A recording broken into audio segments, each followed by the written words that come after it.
মহাকাব্য রামায়ণ আদর্শ ভক্তিশাস্ত্ররূপে সেই আদিকাল থেকে ভক্তগণের পরম সম্পদরূপে সমাদর লাভ করে আসছে। শ্রীমদ্ গোস্বামী তুলসীদাস বিরচিত শ্রীরামচরিতমানস প্রাকৃত হিন্দি ভাষায় রচিত এমনই এক রামায়ণ ভারতের সর্বত্র বিভিন্ন ভাষায় অনুদিত হয়ে এই মহাকাব্য শ্রদ্ধা সহকারে পূজিত হয় এবং তার সংকীর্তন সকলকে সেই আদর্শ অনুসরণ ও অনুকরণ করার আমন্ত্রণ জানায়।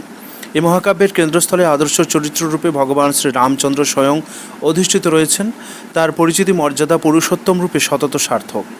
অবশ্যই বলা যায় যে ভারতবর্ষের সনাতন রামায়ণ মহাভারত সংস্কৃতি বহু পূর্বেই দেশ কাল ভাষা ও ভৌগোলিক সীমানা অতিক্রম করে গিয়েছে, তাই বহু বিদেশি ভাষায়ও এই মহাকাব্য অনুদিত হয়ে সসম্মানে প্রতিষ্ঠা লাভ করেছে। ভিন্ন ধর্মাবলম্বী মালয়েশিয়া, বালি, মরিশাসে ভারতীয় সংস্কৃতির উপস্থিতি আমাদের আশ্চর্য করে তোলে। অহিন্দু জনগণের 2.5 ঘন্টা ধরে রামায়ণ অনুসরণ করে নৃত্যানুষ্ঠান প্রদর্শন অবশ্যই ভারতীয় হিসেবে আমাদের গর্বের কারণ। শ্রীরামচরিতমানসে মহাকবি স্বয়ং জানিয়েছেন যে এই মহাকাব্যের নাম ভগবান শ্রী শঙ্কর স্বয়ং রেখেছেন। দেবাদিদেব মহাদেবের মানসপটে সযত্নে লালিত ছিল এই সরস শ্রীরাম লীলামৃত, যার বিস্তৃতি, পবিত্রতা, নির্মলতা ও উপাদেয়তা কৈলাসনাথের পরম প্রিয় মানস সরোবরের সম ছিল, তাই এই নামকরণ করা। শোনা যায় যে কাশীশ্বর বাবা বিশ্বনাথ স্বয়ং এই মহাকাব্যকে অন্যতম শ্রেষ্ঠ ভক্তিশাস্ত্ররূপে স্বীকৃতি দিয়েছেন। সরস লীলামৃত পরিবেশনে মহাকবি এক অনুপম সুন্দর ব্যবস্থা করেছেন। তিনি ভক্তগণকে বলতে চেয়েছেন যে শ্রীরামচরিতমানস ভক্তিশাস্ত্ররূপে স্বীকৃতি লাভ করলেও তা জ্ঞান, ভক্তি, বিবেক, বৈরাগ্য ও শরণাগতি সকল পথের সাধকদের জন্যই প্রযোজ্য। তাই শ্রীরামচরিতমানসে আমরা দেখি সেই শ্রীরামলীলা সরোবরের তীরে বসে জ্ঞান, ভক্তি, বৈরাগ্য ও শরণাগতির সেই লীলামৃত সংকীর্তন করে ভক্ত সকলকে তা বিলিয়ে দেওয়া।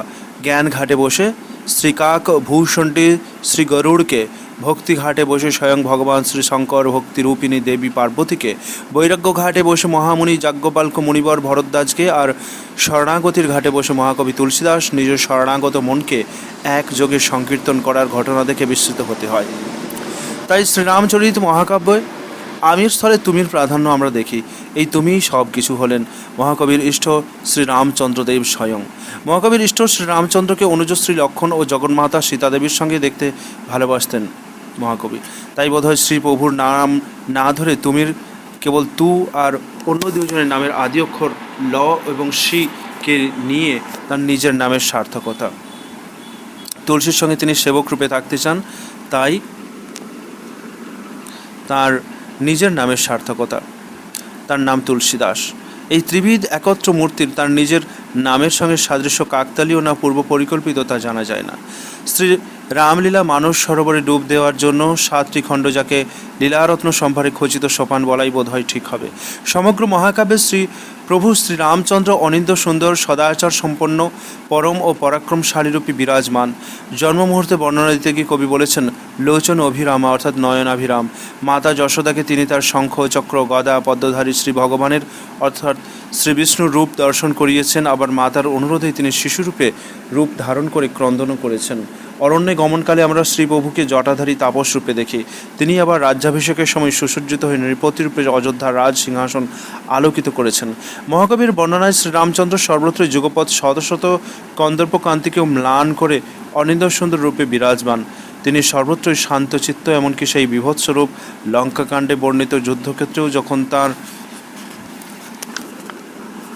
অঙ্গ ও পীতাম্বরের শোণিত বিন্দু ছিটিয়েছিল, তখনও ধনুর্বাণ হস্তে নিস্পৃহভাবে তিনি মুখে মৃদু হাস্যে শোভমান হয়ে দাঁড়িয়েছিলেন। এই স্থলে বিভৎস রসের মধ্যে শান্ত রসযুক্ত শ্রী ভগবানকে দেখে একত্রে বিভৎস ও শান্ত রসের পরিবেশন মহাকবির সৃষ্ট মহাকাব্যকে অনুপম সৌন্দর্য প্রদান করেছে। বলা হয়ে থাকে যে শ্রীরামচন্দ্র অবতারে শ্রী ভগবান ভক্তদের হাসতে শিখিয়েছেন। এই হাসি আধুনিক যুগের কৃত্রিম হাসি কখনো নয়, তাই জগতের ঘটনা সকলকে গুরুত্ব না দিয়ে শ্রীপ্রভুর শরণাগত হয়ে নিশ্চিন্ত থাকার হাসি। যে শ্রীরামচন্দ্রের অনন্য ভক্ত, সে সতত জানে যে জগতের কোনো ঘটনাতেই উদ্বিগ্ন হওয়ার দরকার নেই, কারণ শ্রীপ্রভু স্বয়ং শরণাগত বৎসল, আর তেমন প্রয়োজন হলে তিনি শরণাগত ভক্তকে রক্ষা করবার জন্য স্বয়ং ছুটে আসবেন। নারায়ণের ভক্ত প্রহ্লাদকে রক্ষা করবার জন্য স্তম্ভের ভিতর থেকে নৃসিংহদেবের রূপে আসা, বৈকুণ্ঠের দ্বারী জয় বিজয়ের ব্রাহ্মণের অভিশাপে রাবণ ও কুম্ভকর্ণ রাক্ষসরূপে পৃথিবীতে আসায় তাদের উদ্ধার করবার জন্য স্বয়ং নরদেহ ধারণ করে রঘুবংশ শিরোমণি শ্রীরামচন্দ্র রূপে আগমন্ত সেই তথ্যকে প্রমাণ করবার জ্বলন্ত উদাহরণ হিসেবে সকলেরই জানা আছে। শ্রীরামচরিত মানসে মহাকবি সুস্পষ্টভাবে ঘোষণা করেছেন যে রাম নাম স্বয়ং প্রভু শ্রীরামচন্দ্র থেকেও অনেক বেশি শক্তিশালী। আমরা মহাকাব্যে দেখি যে সেবক হনুমান রাম নাম নিয়ে সেতু ছাড়াই লঙ্কায় যেতে সক্ষম, কিন্তু প্রভু শ্রীরামচন্দ্রকে স্বয়ং সেতুবন্ধন করে লঙ্কায় যেতে হয়েছিল। মহাকাব্যে আরেকটি কথার উল্লেখ আছে, তা হলো মানব দেহ লাভ করাই হলো সর্বশ্রেষ্ঠ জন্ম। এই মানব দেহ দ্বারাই শ্রী ভগবানের আরাধনা করা যায়, যা অন্য কোনো জন্মে সম্ভব হয় না। আদর্শ চরিত্রের সদাচার একটি বিশেষ গুণ। জীবনে চলার পথে আমরা বহু ব্যক্তির সঙ্গেই যুক্ত হই। প্রত্যেক ক্ষেত্রে আদর্শ আচরণ কেমন হবে তার নির্দেশ আমরা এই মহাকাব্য শ্রীরামচরিত মানসে পাই। সেইভাবে শ্রীরামচন্দ্রের সঙ্গে অন্যান্য চরিত্র সকলের, যেমন মহারাজ শ্রী দশরথ, মাতা কৌশল্যা, শ্রী ভরত, শ্রী লক্ষ্মণ, সীতা দেবী, শ্রী হনুমান, অঙ্গদ ও বিভীষণ আদির সদাচার আমাদের দৈনন্দিন জীবনের আদর্শ কী হবে তা নির্দেশ করে। উদাহরণস্বরূপ একটি ঘটনা আমরা মনে করি। মাতা কৈকেয়ী শ্রী দশরথ বলায় অসমর্থ হলে শ্রীরামচন্দ্রকে বনবাসের কথা বলেছেন। বনবাসের গমনের পূর্বে গর্ভধারিণী মাতা কৌশল্যার আশীর্বাদ প্রয়োজন, তাই গর্ভধারিণী মাতার কাছে যাওয়ার জন্য আমরা প্রভু শ্রীরামচন্দ্রকে আবার সেই মাতা কৈকেয়ীর কাছে অনুমতি চাইতে দেখি। আবার রাজ্যাভিষেকের জন্য প্রস্তুতিতে ব্যস্ত মাতা কৌশল্যাকে পুত্রের বনবাসের কথা বলতে শুনি। যদি পিতা রাজা মহাশয় একা বলে থাকেন বনবাসে যাওয়ার কথা, তাহলে যাওয়ার দরকার নেই, কিন্তু যদি মাতা কৈকেয়ীও বলে থাকেন তাহলে তুমি বনবাসে অবশ্যই যাবে। মাতা কৌশল্যা এমন কথা বলবেন না তো কে বলবেন? আমাদের ভুলে গেলে চলবে না যে ওই মাতাই সদাচারের আদর্শ শ্রীরামচন্দ্রের গর্ভধারিণী।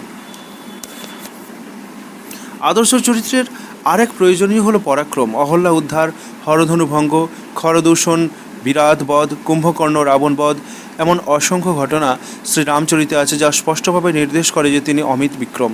যুদ্ধক্ষেত্রে যখন সকল মহাযোদ্ধাই মাথায় বশীভূত হয়ে বিভ্রান্ত, তখন আমরা দেখি একটি সারাঘাতেই সেই পরম পরাক্রমী প্রভু শ্রীরামচন্দ্র সেই মায়াকে হরণ করে সকলের স্বস্তি প্রদান করছেন। কবিকে পবিত্র শ্রীরাম নাম সংকীর্তনের পূর্বে আমরা শ্রীরামচরিত মানসে শিব প্রসঙ্গ কীর্তন করতে দেখি। এর কারণ হিসেবে বলা যায় যে শিব হলেন শুভ, নির্মলতা, পবিত্রতা ও আনন্দের প্রতীক। তাই মঙ্গলাচরণ করে নাম সংকীর্তনে প্রবেশ করবার মধ্যে আমরা যুক্তি খুঁজে পাই। ভগবান শ্রীবিষ্ণুর সপ্তম অবতারের গুণকীর্তন করবার সময় মহাকবি তার অন্যান্য অবতারদেরও উল্লেখ করেছেন। পরশুরাম অবতারকে তো সশরীরে হরধনু ভঙ্গকালে হাজির থাকতে দেখি। যুদ্ধের প্রয়োজনে নারায়ণের বিশেষ ধনুক স্বর্গধনু শতই পরশুরামের হাত থেকে শ্রী রাম অবতারের কাছে হস্তান্তরিত হয়। তাছাড়া মৎস্য, কুর্ম, বরাহ, নৃসিংহ, বামন অবতারের উল্লেখ আমরা দেখি। একথা স্পষ্ট যে মহাকবি একবারও বিস্মরণ করেননি যে তিনি ভগবান শ্রীবিষ্ণুর সপ্তম অবতার শ্রীরামচন্দ্রের গুণসংকীর্তনে যুক্ত আছেন।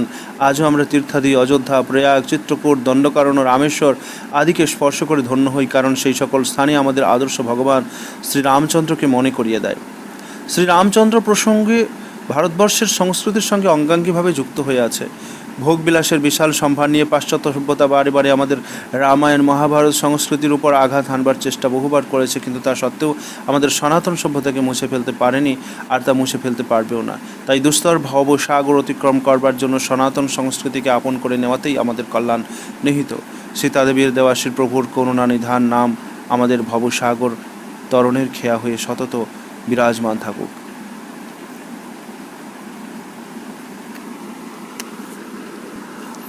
শ্রীরামচরিত মানসের স্থান শুধুমাত্র হিন্দি সাহিত্যে নয়, বিশ্ব সাহিত্যেও অদ্বিতীয়।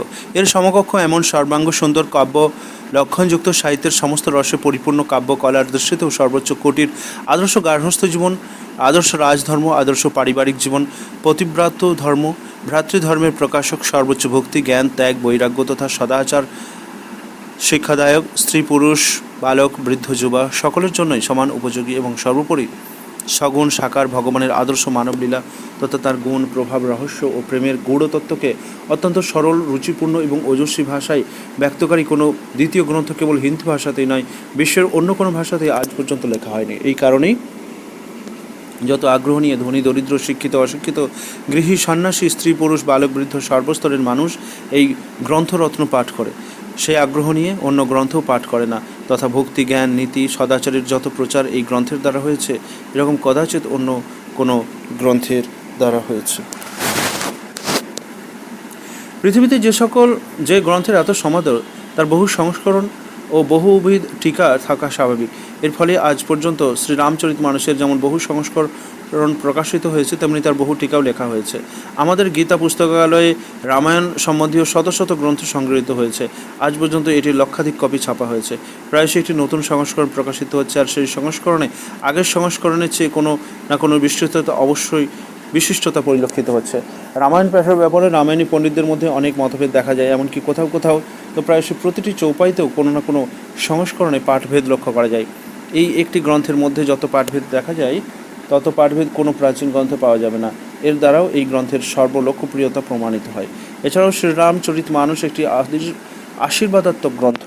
এর প্রত্যেকটি পদকে ভক্তিমান মানুষ মন্ত্রের মতো শ্রদ্ধা করে, এবং এই গ্রন্থ পাঠের দ্বারা লৌকিক ও পারলৌকিক অনেক উদ্দেশ্য সিদ্ধ হয়। শুধু তাই নয়, এই পুস্তক শ্রদ্ধার সঙ্গে পাঠ করে এবং এর উপদেশগুলি যথাযথভাবে পালন করে, আর এতে বর্ণিত শ্রী ভগবানের মধুর লীলা কাহিনী চিন্তা এবং কীর্তন করে মোক্ষরূপে পরম পুরুষার্থ এবং তার চেয়েও শ্রেষ্ঠ ভগবত ভক্তি অনায়াসে লাভ হতে পারে।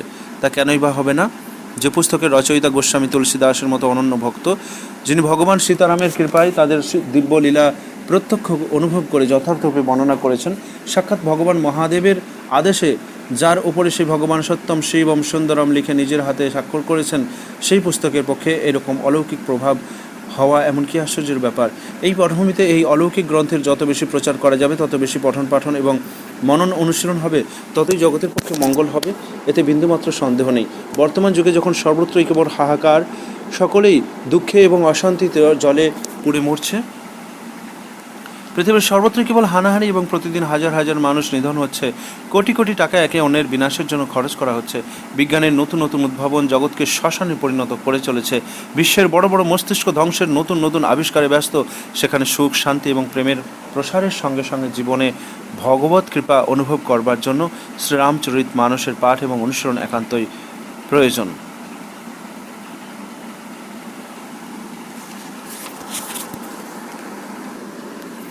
তুলসীদাসের জীবনে বালক রাম বলার খুবই প্রখর বুদ্ধি ছিল। সেখানে শ্রী নরহরি স্বামী তুলসীদাসকে রামচরিতমানস শোনান। দিন কয়েক পর তুলসীদাস সেখান থেকে কাশী চলে এলেন। কাশীতে শেষ সনাতনজির কাছে 15 বছর পর্যন্ত বেদাঙ্গ অধ্যয়ন করেন। এরপর তার সাংসারিক জীবনের কিছু ইচ্ছে জাগে এবং তিনি তার বিদ্যাগুরুর অনুমতি নিয়ে নিজের জন্মভূমিতে ফিরে আসেন। বঙ্গাব্দ 937 সাল জ্যৈষ্ঠ শুক্লা ত্রয়োদশী বৃহস্পতিবারে ভরদ্বাজ গোত্রীয় এক সুন্দরী কন্যার সাথে তার বিবাহ হয় এবং তিনি নববধূর সাথে সুখে দিনাতিপাত করতে থাকেন। একবার তার স্ত্রী তার ভাইয়ের সাথে নিজের মায়ের কাছে যান। তুলসীদাস দিও পেছন পেছন সেখানে গিয়ে পৌঁছলেন। ওর স্ত্রী এর জন্য ওকে অত্যন্ত ভর্ৎসনা করেন এবং বলেন, আমার এই রক্তমাংসের শরীরে তোমার যে আসক্তি, এর অর্ধেকও যদি তুমি ভগবানকে দিতে, তাহলে তোমার বন্ধন মুক্তি হয়ে যেত। কথাটা তুলসীদাসের মনে লেগে গেল। এক মুহূর্ত বিলম্ব না করে তিনি তৎক্ষণাৎ সেখান থেকে চলে গেলেন। এরপর তুলসীদাস সাধুবেশ ধারণ করেন। 982 বঙ্গাব্দ শুরুতে রামনবমীর দিন প্রায় সেই রকম গ্রহ নক্ষত্রের সমাবেশ ছিল যেমন ছিল ত্রেতা যুগে রাম জন্মের দিনে। সেই দিন সকালবেলা তুলসীদাস রামচরিতমানস গ্রন্থের রচনা আরম্ভ করেন। 2 বছর 7 মাস 26 দিনে গ্রন্থ লেখা শেষ হয় 984 বঙ্গাব্দ অগ্রহায়ণ মাসে।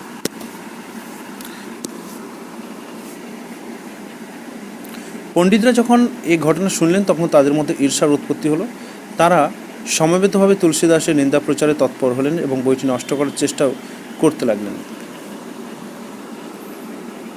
1031 বঙ্গাব্দে শনিবার অশ্বীঘাটের ওপর রাম নাম জপ করতে করতে গোস্বামীজি এই মরদেহ ত্যাগ করলেন। শ্রী রামচন্দ্র সেই বইয়ের ওপর নিজ স্বাক্ষর করে দিলেন এবং তুলসীদাসকে অভয় দিলেন।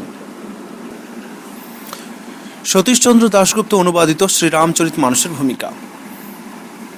তুলসীদাসের রামায়ণখানা হিন্দি ভাষায় লেখা। ইহা গ্রাম্য ভাষা, হিন্দি জানা লোকের বুঝিতে কোনো কষ্ট নাই। এই রামায়ণের মতো আর একখানা বইও ভারতবর্ষে নাই যা এত লোকে পড়ে। অন্য দেশেও কোনো এক ভাষায় একখানা বই এত লোকে পড়ে কিনা সন্দেহ। তুলসী রামায়ণের বিক্রয়ের শেষ নাই, যত ছাপা হয় ততই বিক্রয় হয়ে যায়। একখানা 4 টাকা দামের হিন্দি রামায়ণের 7ম সংস্করণের বিজ্ঞাপনে প্রকাশক লিখিয়াছেন যে পূর্ববর্তী 80,000 বই বিক্রয় হইয়া গিয়েছে, অল্প দামের রামায়ণ যে কতই বিক্রয় হয় তাহার সংখ্যা নাই। তুলসী রামায়ণ প্রায় 300 বছর পূর্বে লেখা। এই গ্রন্থখানা আজও প্রথম দিনের মতোই নতুন রহিয়াছে। সারা ভারতের স্ত্রী পুরুষ ইহা পড়িয়া পড়িয়া আশা মিটাইতে পারে না। ইহার অন্তরের সৌন্দর্য এত বেশি যে ইহা নিজের গুণে হিন্দুস্তানের সকল হিন্দিভাষী বা হিন্দি জানা লোকের হৃদয় অধিকার করিয়া বসিয়া আছে। এমন হিন্দিভাষী চাষা নাই যে ইহার 2-10টা চৌপাই বা দোহা না জানে ও প্রয়োজন মতো উল্লেখ না করিয়া থাকে। বাংলায় এই জিনিসের অনুরূপ কোনো গ্রন্থ নাই। বাংলায় কৃত্তিবাস রামায়ণ একমাত্র লোকপ্রিয় রামায়ণ, কিন্তু তুলসী রামায়ণ উহা হইতে সম্পূর্ণ আলাদা জিনিস। ইহাতে গল্পাংশ বড়ই কম, যাহাতে রামের প্রতি ভক্তি হয়, যাহাতে মানুষ নীতিপথ চিনিয়া লইতে পারে ও তদানুযায়ী আচরণ করিতে পারে, তুলসী তাহা অবলম্বন দিয়াছেন। ঘটনাগুলি এমন করিয়া সাজানো হইয়াছে যে তাহাতে এবং বর্ণনায় এইভাবেই ফুটিয়া উঠিয়াছে যে রাম সীতা যেমন একদিক দিয়া আমাদের হৃদয় রাজ্যের রাজাসনে বসিয়াছেন, অমনি আবার একদিক দিয়া আমাদের ঘরে আমাদের ছেলে মেয়ে বধূ হইয়াও রহিয়াছেন।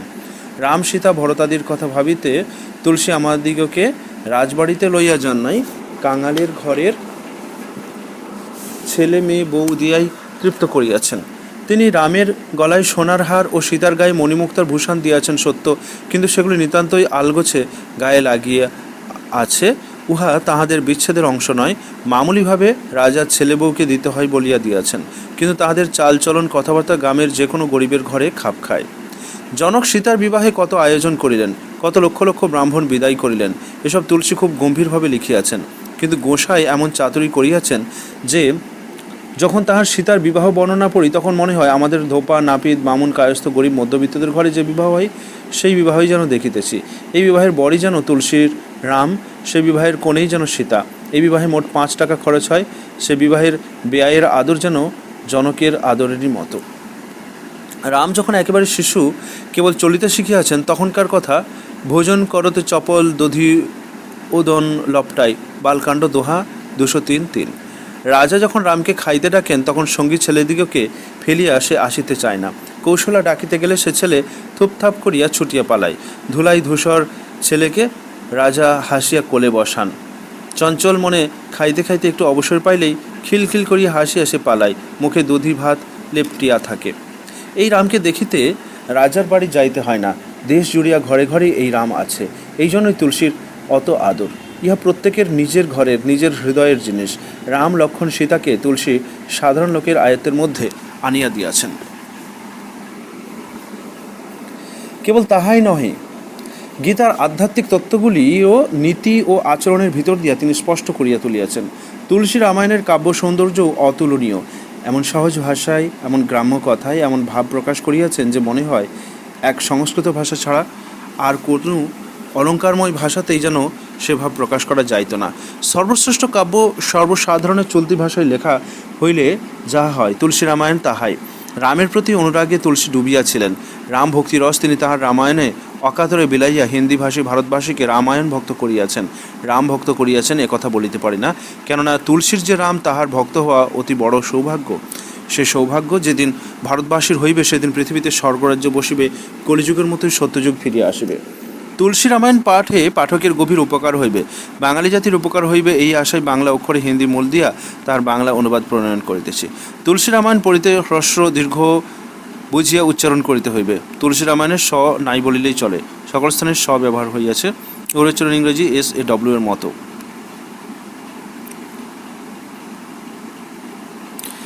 যাহাতে বাঙালি পাঠকরা তুলসী রামায়ণের প্রতি আকৃষ্ট হইতে পারেন, সেই জন্য এই রামায়ণের চরিত্র ও বিষয় লইয়া কিছু আলোচনা করিব।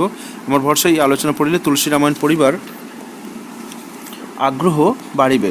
চরিত্র আলোচনার আরেকটা হেতু এই যে আমি মূলের অনুবাদকালে কোথাও টিকা দিই নাই, টিকা দেওয়ার আবশ্যক বোধ করি নাই, কিন্তু সাধারণভাবে যাহা আলোচনা করা আবশ্যক বোধ করিয়াছি তাহা এই প্রস্তাবনায় চরিত্র আলোচনার কালেই করিয়াছি। চরিত্রগুলি আলোচনা দ্বারা তুলসী রামায়ণের ভাব ফুটাইয়া তুলিতে চেষ্টা করিয়াছি। যথাসম্ভব তুলসী রামায়ণের শ্লোক উদ্ধৃত করিয়াই চরিত্রগুলির আলোচনা করিয়াছি। যদি এই আলোচনা পড়িয়া তুলসী রামায়ণের প্রতি আকর্ষণ বাড়ে ও পাঠকরা আগ্রহের সহিত রামায়ণ পড়িতে আরম্ভ করেন, তবে ধন্য হইব। রামকে তুলসীদাস রামায়ণখানার নাম দিয়েছেন রামচরিত মানস, অর্থাৎ রামচরিত রূপ মানস সরোবর। ইহাতে রাম কথা রূপ হাঁস বিচরণ করে।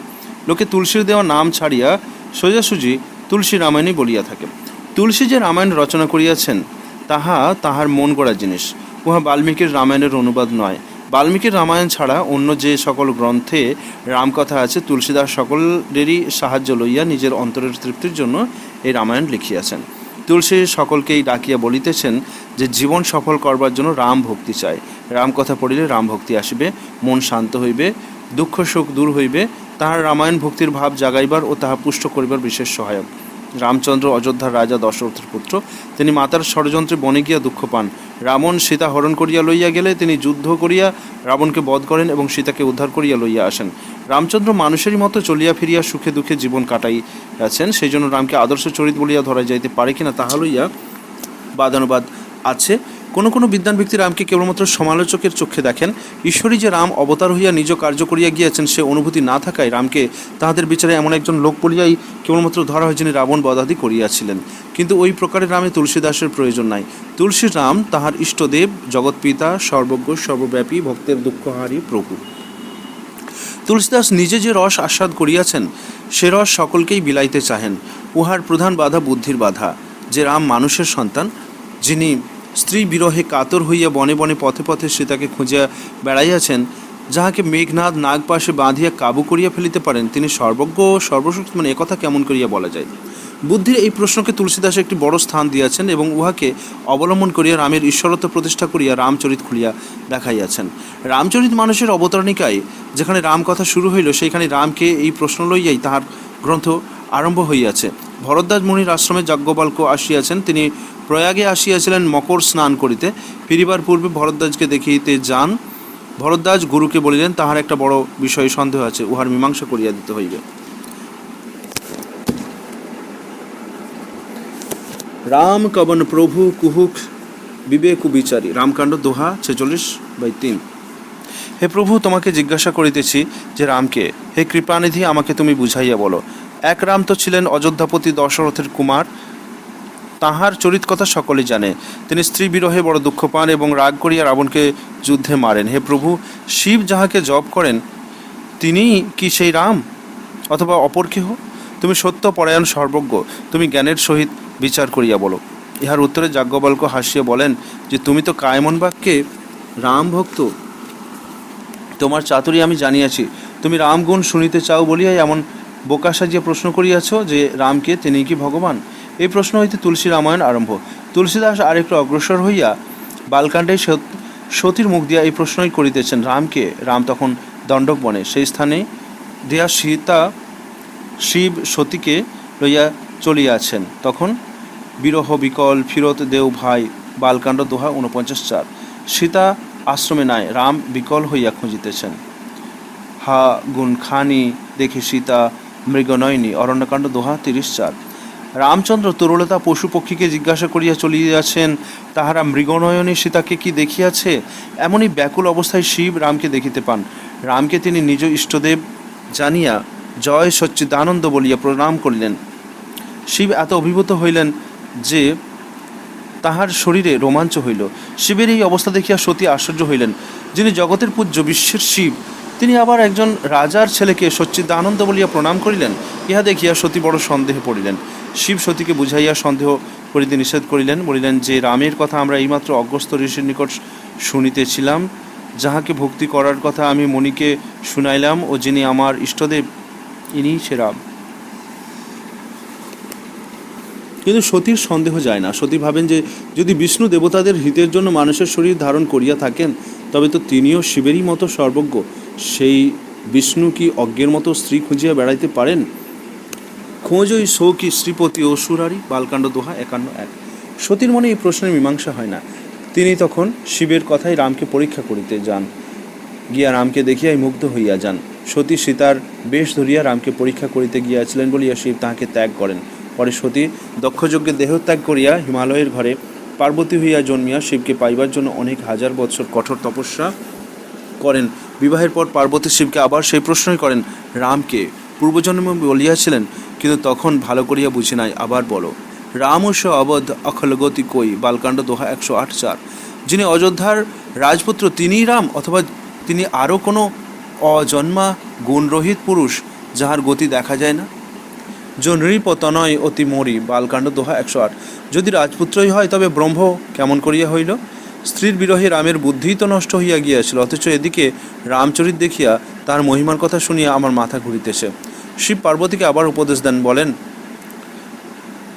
ঝুঠেউ সত্য যাহি জপত যিশু নাম, বালকাণ্ড দোহা 112:1।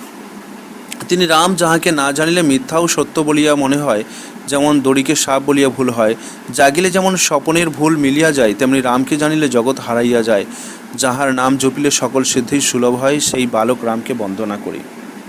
পার্বতী যে প্রশ্ন করিলেন, রাম কথা শুনিতে চাহিলেন, সেজন্য শিব তাহাকে ধন্যবাদ দিলেন, কিন্তু সেই সঙ্গে আবার একথাও বলিলেন, এক বাত নাহি মোহি ধর হি মুনি ধানা, বালকাণ্ড দোহা 114:4। তুমি মোহবশে বলিলেও তোমার একটা কথা আমার কাছে ভালো লাগে নাই। তুমি বলিয়াছ যে যাহার কথা বেদ বলে মুনিরা যাহার ধ্যান করে, তিনি রাম কি আর কেহ? কহি শুনহি আস ঝুঠ না সাচ, বালকাণ্ড দোহা 114। এমন কথা সেই মানুষরাই বলে ও শোনে যাহাদিগকে মোহ পিশাচ পাইয়া বসিয়াছে, যাহারা পাষণ্ড, যাহারা হরিপদে বিমুখ, যাহারা সত্য মিথ্যা জানে না। এইভাবে নরদেহধারী রাম যে নির্গুণ ব্রহ্ম, তাহাই বুঝাইতে গিয়া বলেন, যে গুণ রহিত নাহি যাইছে, বালকাণ্ড দোহা 116/2। গুণ রহিত যিনি, তিনি সগুণ হন। যেমন জল ও বরফ একই জিনিস, ভিন্ন নয়। জগৎ প্রকাশ্য ইব মোহ সহায়া, বালকাণ্ড দোহা 117:4। রামচন্দ্রই দৃষ্টিগোচর জগৎ, তিনি জগতের প্রকাশক, তিনি মায়াপতি, জ্ঞান ও গুণের আলয়, তিনি সত্য, মায়া অসত্য, কিন্তু তাহারই রচিত মহাবশে মিথ্যা মায়া সত্য বলিয়া বোধ হয়। রজত শিব মোহু সকি কই টারি, বালকাণ্ড দোহা 117। ঝিনুক দেখিয়া রূপা বলিয়া বোধ হয়, সূর্যকিরণকে মরীচিকার জল বলিয়া মনে হয়। ইহারা ত্রিকালে মিথ্যা হইলেও এ ভ্রম দূর করা যায় না। এহি বিধি জগ দূর দুঃখ হই, বালকাণ্ড দোহা 118:1। তেমনিভাবে জগৎ রামচন্দ্রের আশ্রিত হইয়া আছে। এই জগৎ অসত্য হইলেও দুঃখ দেয়। স্বপ্নে মাথা কাটা গেলে যেমন দুঃখ হয়, না জাগা পর্যন্ত যেন সে দুঃখ যায় না, তেমনি রাম যে কে তাহা না জানা পর্যন্ত জগতের মিথ্যা দুঃখ যায় না। রামচন্দ্র কেমন? বিনু পদে চলই যাই নহি বরণী, বালকাণ্ড দোহা 118:3-4। তাহার পা নাই তবুও তিনি চলেন, কান বিনাই শোনেন, হাত না থাকিলেও কাজ করেন, কথা না বলিলেও তিনি বড় বক্তা, শরীর না থাকিলেও স্পর্শ করেন, চোখ না থাকিলেও তিনি দেখেন, নাক না থাকিলেও তিনি গন্ধ লন। এমন সকল কর্ম কার্য তাহার অলৌকিক, তাহার মহিমা বর্ণনা করা যায় না। সই দশরথ সুত কৌশলপতি ভগবান, বালকাণ্ড দোহা 118। ভক্তের মঙ্গলের জন্য সেই অরূপ ভগবানই কৌশলপতি রামচন্দ্র হইয়াছেন। সই প্রভু মোর ওর অন্তর্যামী, বালকাণ্ড দোহা 119:1। সেই চরাচরের স্বামী আমার প্রভু রঘুনাথ, তিনি সকলের হৃদয়ের কথাই জানেন। রাম সো পরমাত্মা সকল গুণ যাহি, বালকাণ্ড দোহা 119:3। শঙ্কর বলিলেন, ভবানী রাম সেই পরমাত্মা, এ বিষয়ে তোমার ভুল করাটা বড় অন্যায় হইয়াছে। এরকম সন্দেহ মনে আনিলেও জ্ঞান বৈরাগ্য ও সকল গুণ চলিয়া যায়। এমনি করিয়া উপদেশ দিয়া শঙ্কর পার্বতীকে শান্ত করিলেন। পার্বতীর তপস্যা ছিল, সংস্কার ছিল, এবার তিনি বুঝলেন। কিন্তু সকলে তো বুঝে না। যাহারা বুঝে না তাহারা বুদ্ধির প্রয়োগ দ্বারা কেবলই প্রশ্ন করিতে থাকে। সর্বজ্ঞ হইলে অজ্ঞের মতো ঘুরিয়া বেড়াইলেন কেন? ইচ্ছে করিলেই তো রাবণকে মারিতে পারিতেন, তবে রাবণকে মারিতে এত বেগ পাইতে হইল কেন? তিনি অমন করিয়া পিছন হইতে ব্যাধের মতো বালিকে বধ করিলেন কেন? সীতার অগ্নি পরীক্ষা করিলেন কেন? এমনি সকল প্রশ্ন তুলিয়া মানুষকে তাহার বুদ্ধি বিব্রত করে। এই বুদ্ধিকে ঠিক পথে চালাইবার প্রশ্ন এখন আসিয়া পড়িতেছে। মেঘনাদ রামকে নাগবাস বাঁধিলে গরুড় দিয়া সে বাঁধন কাটিয়া দিয়া আসিল। ইহাতে গরুড়ের মোহ হইল। সে শুনিয়াছে যে রাম বিষ্ণু অবতার। সে কেমন অবতার যাহাকে বাঁধা যায়, আর গরুড়ের সাহায্যে যাহার বাঁধন কাটিতে হয়? ব্যাপক ব্রহ্ম নাগপাশ সেই রাম, উত্তরকাণ্ড দোহা 58:4। শুনিলাম যে ব্যাপক ব্রহ্ম বিরাজ বাগপতি মায়ামোহের অতীত পরমেশ্বর রাম অবতার লইয়াছেন, কিন্তু দেখিলাম তাহার কোনো প্রভাব নাই। তাহার নাম জপ করিয়া লোকে ভববন্ধন হইতে মুক্তি পায়, ক্ষুদ্র রাক্ষস তাহাকে নাগপাতে বাঁধে। গরুড়ের মানসিক অশান্তি হইল। সে নারদকে জিজ্ঞাসা করিল। নারদ বলিলেন, ওই প্রকার মোহ তাহাকে অনেক নাচাইয়াছে। গরুড় যেন ও কথা ব্রহ্মাকে গিয়া জিজ্ঞাসা করে। ব্রহ্মা বলিলেন, ওই মায়া আমাকেও অনেক নাচাইয়াছে, তুমি গিয়া শঙ্করকে জিজ্ঞেস করো। শঙ্করকে জিজ্ঞেস করাতে তিনি বলেন, তব হি হই সব দৃঢ় অনুরাগ, উত্তরকাণ্ড দোহা 61:2।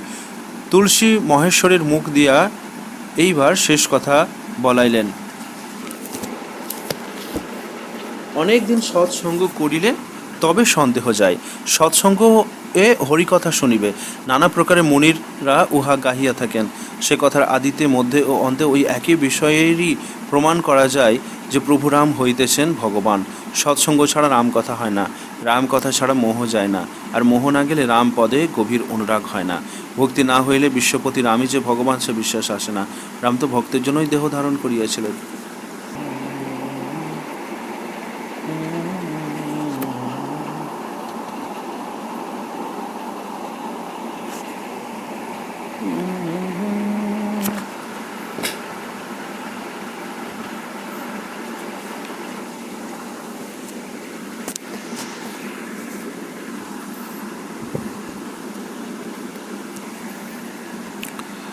ভগৎ হেতু ভগবান ধরহি স্বামী, উত্তরকাণ্ড দোহাস 72।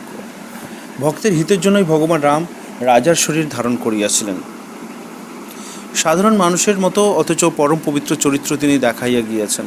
কিন্তু রামের মানুষ রূপ সম্পূর্ণ নিজের রূপ নয়। কোনো নট যেমন নানা প্রকার বেশ ধরিয়া নৃত্য করেন ও যে বেশ ধরিয়াছেন সেই রূপ ভাব দেখান, কিন্তু যে সকল ভাবের কোনোটাই নটের নিজের নয়, ভগবানও তেমনি নটের মতো মানুষ হওয়ার নাটকে রাম সাজিয়েছিলেন। ইহাই রামচরিত বুঝিবার ও আলোচনা করিবার প্রথম ধাপ বলিয়া মানি লইতে হয়। অবতার রাম জন্মিয়াছেন, খেলা করিয়াছেন, বিবাহ করিয়াছেন, যুদ্ধ করিয়াছেন।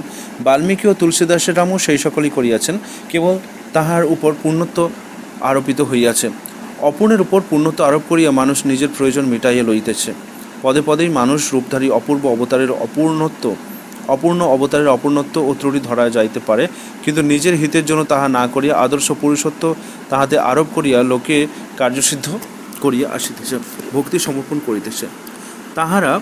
যাহারা রামচরিত্রে মানুষের দোষগুণ অনুসন্ধান করিয়া তাহার বিচার করিতে চাহেন, আদর্শত্ব বা ঈশ্বরত্ব আরোপ করিতে চাহেন না, তাহারা তাহা করুন, ভক্তের তাহাতে ক্ষতি নাই। ভক্ত যাহা চায় রামচন্দ্র পূর্ণত্ব আরোপ করিয়া সে তাহা পায়। রামচন্দ্রে যে পথে সে চলিতে চায়, কাল্পনিক পূর্ণ অবতারের নিকট হইতে সে তাহার সন্ধান পায়। সেই কাল্পনিক অবতারে তাহার কাছে ইতিহাসের লোক অপেক্ষাও সত্য। রামচন্দ্র মানব চরিত্র অভিনয় করিয়া আমাদের ধন্য হওয়ার পথ দিয়া গিয়াছেন। তাহার জন্মকর্মের চিন্তা আমাদিগকে মুক্তি পথে লইয়া যায়।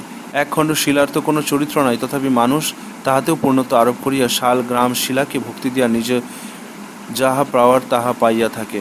তুলসীদাসের অভিজ্ঞতা এই যে যত রকম আরোপ ও কল্পনাই করা যাউক, রাম নামে ও রাম ভক্তিতে যত সহজে কাজ হয় এমন আর কিছুতে হয় না। মুক্তিপথের দিন পথিকের নিকট এই আশ্বাসের কথার মধ্যে মন্ত্রশক্তি রহিয়াছে। এই দিক দিয়াই রামচরিত বিচার করিবার বিষয়। প্রত্যেক ঘটনাটি লইয়া চুল চিরিয়া বিচার করিলে বুদ্ধির দাবা খেলা হইবে, কিন্তু দাবা খেলা যেমন সত্যই চতুরঙ্গ সেনায় সেনায় যুদ্ধ নয়, তেমনি ওই ভাবের রামচরিত্র আলোচনাও অলিক। রাম হরিণ শিকার করিতেন। বন্ধুর সখা সঙ্গ দেখাবাহি আনি, বালকাণ্ড 205:1। তুলসীদাস এই বর্ণনা দিয়াছেন। যাহার সর্বজীবের সমদৃষ্টি তিনি অকারণ প্রাণীবধ করিতেন, ইহাই কি আদর্শ চরিত্র? উত্তরে বলা যায় যে তখনকার দিনে রাজার ছেলের মৃগয়া করা একটা অবশ্য করণীয় কাজ ছিল। তিনি সমসাময়িক লোকাচার সম্মত কাজ করিয়া গিয়াছেন। তিনি মনুষ্য চরিত্র অনুসরণ করিয়াই মানুষকে মোক্ষ পাওয়ার অধিকারী করিয়া গিয়াছেন। ঈশ্বর হিসাবে বিচার করিলে তাহার প্রত্যেক কাজের জন্যই তাহাকে দোষ দিতে হয়। স্ত্রী বিরহে তিনি কেনই বা কাতর হইলেন? তিনি সর্বজ্ঞ ও আদর্শ চরিত্র হইলেও ওই সময় সাধারণ মানুষের মতোই আচরণ করিয়া গিয়াছেন। তাহা করিয়াছেন বলিয়াই রামচরিত্র এত মধুর, এত চিত্তাকর্ষক ও এত শক্তিশালী হইয়াছে। শুভ আচরণ কতহু ধরা অকুলানি, বালকাণ্ড দোহা 183:4। কোনো স্থানে আর কোনো শুভ আচরণ রহিল না। কেহ আর দেবতা ব্রাহ্মণ ও গুরুকে মানে না। হরিভক্তি নাই, যজ্ঞ জপ দানাদি নাই, স্বপ্নেও বেদ পুরাণ কেউ শোনে না। যোগ বিরাগ তপস্যা যজ্ঞ এ সকলের কথা কানে শুনিলেই রাবণ উঠিয়া নিজেই ছোটে, সমস্ত লণ্ডভণ্ড করিয়া দেয়। সংসার এমন ভ্রষ্টাচারী হইল যে ধর্মের কথা আর কানেও শোনা যায় না। বেদ পুরাণের কথা বলে যে তাকে নানা ভয় দেখাইয়া দেশের বাহির করা হয়। পার্বতী যাহাদের আচরণ এইরূপ তাহারা রাক্ষস বলিয়া জানিবে। ধর্মের গ্লানি দেখিয়া পৃথিবী বড় ভীত ও আকুল হইলেন। রামের সহিত রাবণের যুদ্ধ হইয়াছিল। রাবণ রাক্ষসদের রাজা। রাক্ষস কাহারা? যারা শুভ আচরণ করিতে দেয় না, দেবতা ব্রাহ্মণ গুরু মানে না, যজ্ঞ পণ্ড করে, সংসার ভ্রষ্টাচারী করে, বেদ পুরাণের কথা বলিলে তাহাকে দেশ ছাড়া করিয়া তাড়াইয়া দেয়, তাহারাই রাক্ষস জানিবে। এই সকল রাক্ষস খুঁজিতে বেশি দূর যাইতে হয় না, মানুষের হৃদয়ে এই রাক্ষস দল বাস করে। তাহাদের সর্দার বা রাজাও হৃদয়েই বাস করে। এই রাক্ষসদের অত্যাচারে পৃথিবী পীড়িতা হইয়া আকুল হইয়া পড়িলেন। গিরিশরি সিন্ধু রাবণ ভয় ভীতা, বালকাণ্ড দোহা 184:3। পৃথিবী কাঁদিয়া বলে, একজন পরদ্রোহী আমার কাছে যত ভার, পর্বত নদী সাগর এ সকল আমার কাছে তত ভার বোধ হয় না। আমি সকল ধর্ম বিপরীত দেখিতেছি, রাক্ষস ভয়ে ভীত হইয়া কিছু বলিতে পারিতেছি না। কিন্তু এক পরদ্রোহ রূপ রাক্ষস নয়, নানা হিংস্র ও পাপ বৃত্তির রাক্ষস পুষিয়া মানুষ হৃদয়পুরকে রাবণপুরী লঙ্কা করিয়া রাখিয়াছে। পৃথিবী কাঁদিয়া ব্রহ্মার কাছে গেলেন। ব্রহ্মা বলিলেন, তাহার দ্বারা কিছুই হইবে না, অন্য কোনো দেবতার দ্বারাও কিছুই হইবে না, তাঁরা সকলেই রাবণ ভয়ে ভীত, একমাত্র বিষ্ণু রক্ষা করিতে পারেন। তখন গাভীর বেশে পৃথিবী ও দেবতারা মিলিয়া উতলা হইয়া খুঁজিতে চলিলেন যে কোথায় বিষ্ণুকে পাওয়া যায়। কেহ বলে চলো বৈকুণ্ঠে যাই, কেহ বলে তিনি ক্ষীর সমুদ্রে বাস করেন। পুরো বৈকুণ্ঠ যান বস প্রভু সই, বালকাণ্ড দোহা 185:1। শিব ছিলেন রাম ভক্ত। রাম বা বিষ্ণু কোথায় থাকেন তাহা তিনি জানিতেন। শঙ্কর বলিলেন, তোহি সমজ গিরি যা জিমি আগি, বালকাণ্ড দোহা 185:2। সেই সকলের মধ্যে আমিও ছিলাম। অবসর পাইয়া একটা কথা বলিলাম, যাহার হৃদয়ে ভক্তি যেমন, প্রভু সেইভাবে সেখানে প্রকাশ হন, ইহাই রীতি। হরি সকল স্থানে সমানভাবে ব্যাপ্ত আছেন। আমি জানি তিনি প্রেমের বলে প্রত্যক্ষ হন। দেশে কালে দিক বিদিকে কোথায় বা তিনি না আছেন। সর্বশূন্য বৈরাগী প্রভু স্থাবর জঙ্গমে ব্যাপ্ত হইয়া আছেন। আগুন যেমন কাঠের ভিতরেই আছে, ঘষিলেই প্রত্যক্ষ হয়, হরিও তেমনি হৃদয়েই আছেন, প্রেমেই প্রত্যক্ষ হইয়া দেখা দেন। রাক্ষসেরা হিংসা, পরদ্রোহ, লোভ ও কামাদির রূপ লইয়া হৃদয় ক্ষেত্রকে পীড়িত করিতেছিল। হরি তাহাদিগকে দমন করিবেন। হরি বা রাম ও হৃদয়ের ভিতরেই আছেন, কেবল চাই রাম ভক্তি, তাহা হইলে তিনি প্রকাশ হইতে পারেন। হৃদয়ে যখন রাক্ষসের উৎপাতের বোধ দেখা দেয়, তখনই রাম জন্মের সূচনা হয়। দেবতারা যখন রাক্ষস দ্বারা পীড়িত হইয়া বিষ্ণুকে খুঁজিতেছিলেন এবং শিব তাহাদিগকে বুঝাইলেন যে বিষ্ণুকে খুঁজিতে কোথাও যাইতে হইবে না, নিজের হৃদয়ের মধ্যে খুঁজিলেই তাহার দেখা পাওয়া যাইবে, তখন দেবতারা শ্রী ভগবানের স্তুতি আরম্ভ করিলেন।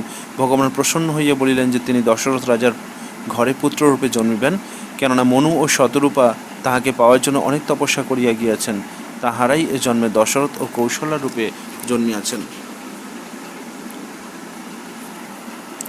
কশ্যপ অদিতি সো চারি ও ভয়, বালকাণ্ড দোহা 187:2। রাবণের উৎপাতে হৃদয়ের প্রভু জাগিয়া উঠিয়া রাক্ষস মারার সংকল্প লইলেন। রাবণ সদলে মারা গেল। রাক্ষসের শক্তি কম নয়, সে সমস্ত সদ্গুণ দাবাইয়া রাখিয়াছিল। সে পার্থিব শক্তিতে পূর্ণ। সেই শক্তি অর্জনের জন্য সেও তপস্যাই করিয়াছে। সেই তপস্যার ফলে রাবণ ক্রমশ অধিক করিয়া রাজসিকতাই পাইয়াছে। সীতাকে হরণ করিয়া সে জগৎ পিতার বিরুদ্ধে দাঁড়াইয়াছে। কিন্তু যাহার হৃদয়ে রাম ভক্তি আছে, সেখানে কালক্রমে রাক্ষসের পরাজয় হয়। সহজে তো দুষ্ট বৃত্তি পরাজয় মানে না। বিপুল যুদ্ধ, রাম রাবণের যুদ্ধ হয়। রাবণ মরিয়াও মরে না, বারবার মাথায় গজাইয়া ওঠে।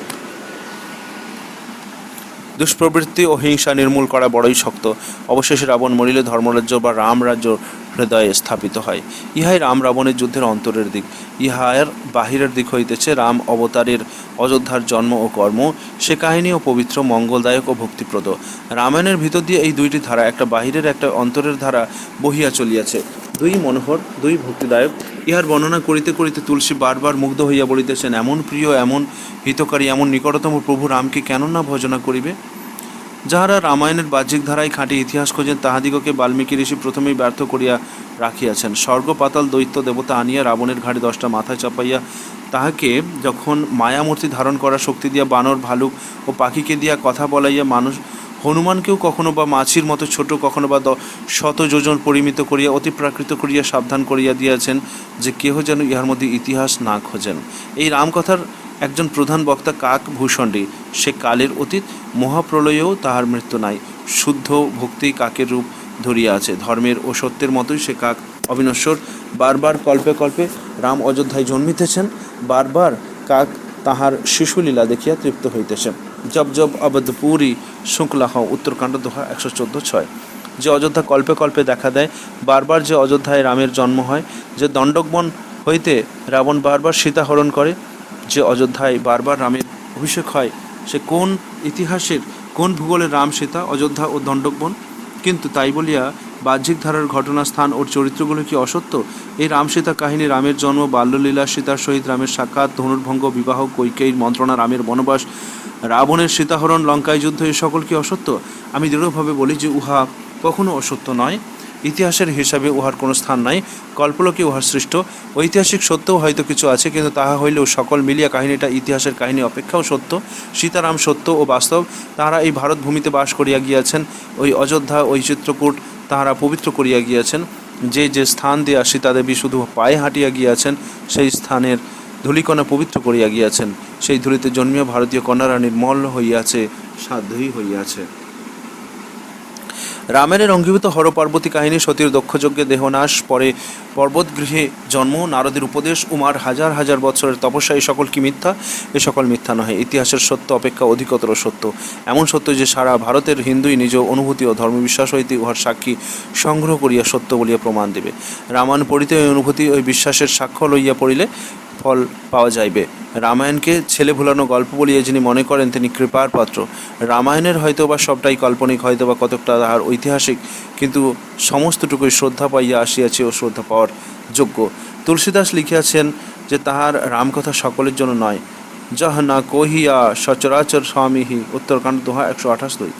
এই কথা দুষ্ট জেদি লোক, যাহারা মন দিয়া হরিলীলা শোনে না, তাহাদিগকে বলিবে না।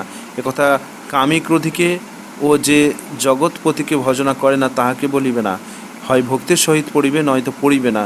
ইহাই গ্রন্থকর্তার অভিপ্রায়। তুলসী রামায়ণ পাঠের পূর্বে ইহার কতগুলি চরিত্র নিয়ে আলোচনা করিলে শ্রদ্ধার ভার বৃদ্ধি সম্ভব। তাই এখন কতগুলি চরিত্র আলোচনা করিব। হর পার্বতী চরিত। তুলসী রামায়ণের বক্তা শঙ্কর, শ্রোতা পার্বতী। শঙ্করের কাছ থেকে লোমপদ শুনেছিলেন, তার কাছ থেকে কাক ভূষণ্ডী শুনেছিলেন, তার কাছ থেকে গরুড় শুনেছিলেন। সেই কথা যাজ্ঞবল্ক্য ভরদ্বাজকে শোনান। সেই কথা তুলসী তার গুরুর কাছে শুনেছিলেন। তুলসী রামায়ণ প্রধানত যাজ্ঞবল্ক্য ভরদ্বাজ সংবাদ হলেও গ্রন্থমধ্যে সাক্ষাৎভাবে ভূষণ্ডী ও গরুড়ের উক্তি ও হর পার্বতীর উক্তি রয়েছে। অনেক দোহা ও চৌপাই পার্বতী শোন বলে আরম্ভ হয়েছে, আবার অনেকগুলি গরুড় শোনো বলে আরম্ভ হয়েছে। শঙ্কর রাম ভক্ত, রাম তার ইষ্ট দেবতা ও প্রভু। সেই জন্য শঙ্করের নিজের কথাও তুলসী রামায়ণের অনেকটা স্থান জুড়ে আছে। শঙ্করের রামভক্তি দেখে সতীর আশ্চর্য হওয়া, সতীর সীতাবেশে রামকে ছলনা করার চেষ্টা, শঙ্করের পত্নীত্যাগ ও তপস্যা, সতীর দক্ষযজ্ঞে যাওয়া, যোগ আগুনে মরণ, পর্বতের ঘরে পার্বতী নামে জন্ম নেওয়া, পার্বতীর তপস্যা, শিবের ধ্যান ভাঙতে গিয়ে মদন ভস্য হওয়া, হর পার্বতীর বিবাহ, বরযাত্রা ইত্যাদি সমস্তই পুরনো কাহিনী। কিন্তু তুলসীদাস এগুলি নতুন করে তার রামায়ণে সবিস্তারে বর্ণনা করেছেন। বর্ণনা করতে গিয়ে হর পার্বতীর যে পরিচয় তুলসী দিয়েছেন তা অপূর্ব হয়েছে। তাতে শিব ভক্তি যেমন উৎপন্ন হয়, রাম ভক্তিও তেমনি দৃঢ় হয়। আর সতীর যে চরিত্র তুলসীদাস এঁকেছেন, যে ভাষায় তা বর্ণনা করেছেন, রামায়ণের অঙ্গ হতে আলাদা করে নিলেও তার মূল্য যথেষ্ট থেকে যায়। তুলসী রামায়ণ এর বালকাণ্ড যে মধুর রসে ভরা, হর পার্বতী সংবাদ তার অনেকখানি জুগিয়েছে। শঙ্করের মনের শুদ্ধি প্রথমেই চমক লাগায়। সতী রামকে পরীক্ষা করতে গিয়ে সীতার রূপ নেন। রাম তখন সীতার বিরহে নিতান্ত কাতর ছিলেন। সতীকে সীতার বেশে দেখে লক্ষ্মণ চমকে উঠলেন, কিন্তু রাম যুক্ত করে প্রণাম করে তিনি দশরথ পুত্র রাম একথা জানিয়ে জিজ্ঞেস করলেন, শঙ্কর কোথায়? আপনি বনে একাকী ঘুরছেন কেন? সতীতি একথা গোপন করলেও শঙ্কর জানলেন যে সতী সীতার রূপ ধরেছিলেন। যৌ অব করৌ হই অনীতি, বালকাণ্ড দোহা 56-4। এখন আর সতীর সাথে স্বামী স্ত্রীর সম্পর্ক রাখা যায় না, কিন্তু সতীকে ত্যাগ করাও কঠিন। পরম পুনিত অধিক সন্তাপু, বালকাণ্ড দোহা 56। সতী পুণ্যবতী, তাকে ত্যাগ করা যায় না, আবার তার সাথে পূর্ব সম্পর্ক রাখাও পাপ। প্রকাশ করে শঙ্কর কিছু বলতে পারছিলেন না, অথচ হৃদয়ে খুব সন্তাপ হচ্ছিল। তখন সাধারণ মানুষের যা করণীয় তাই তিনি করলেন, মনে মনে রামকে স্মরণ করতে লাগলেন। তব শঙ্কর প্রভুপদ কিনহ মন মাহি, বালকাণ্ড দোহা 57-1। শঙ্কর রামকে প্রণাম করলেন। তাকে স্মরণ করাতে এই ভাব মনে এলো যে এ দেহে আর সতীর সাথে আমার সাক্ষাৎ নেই। শঙ্কর মনে মনে ওই সংকল্পই নিলেন। তখন দৈববাণী হলো, তুমি ছাড়া এমন পণ আর কে করতে পারে?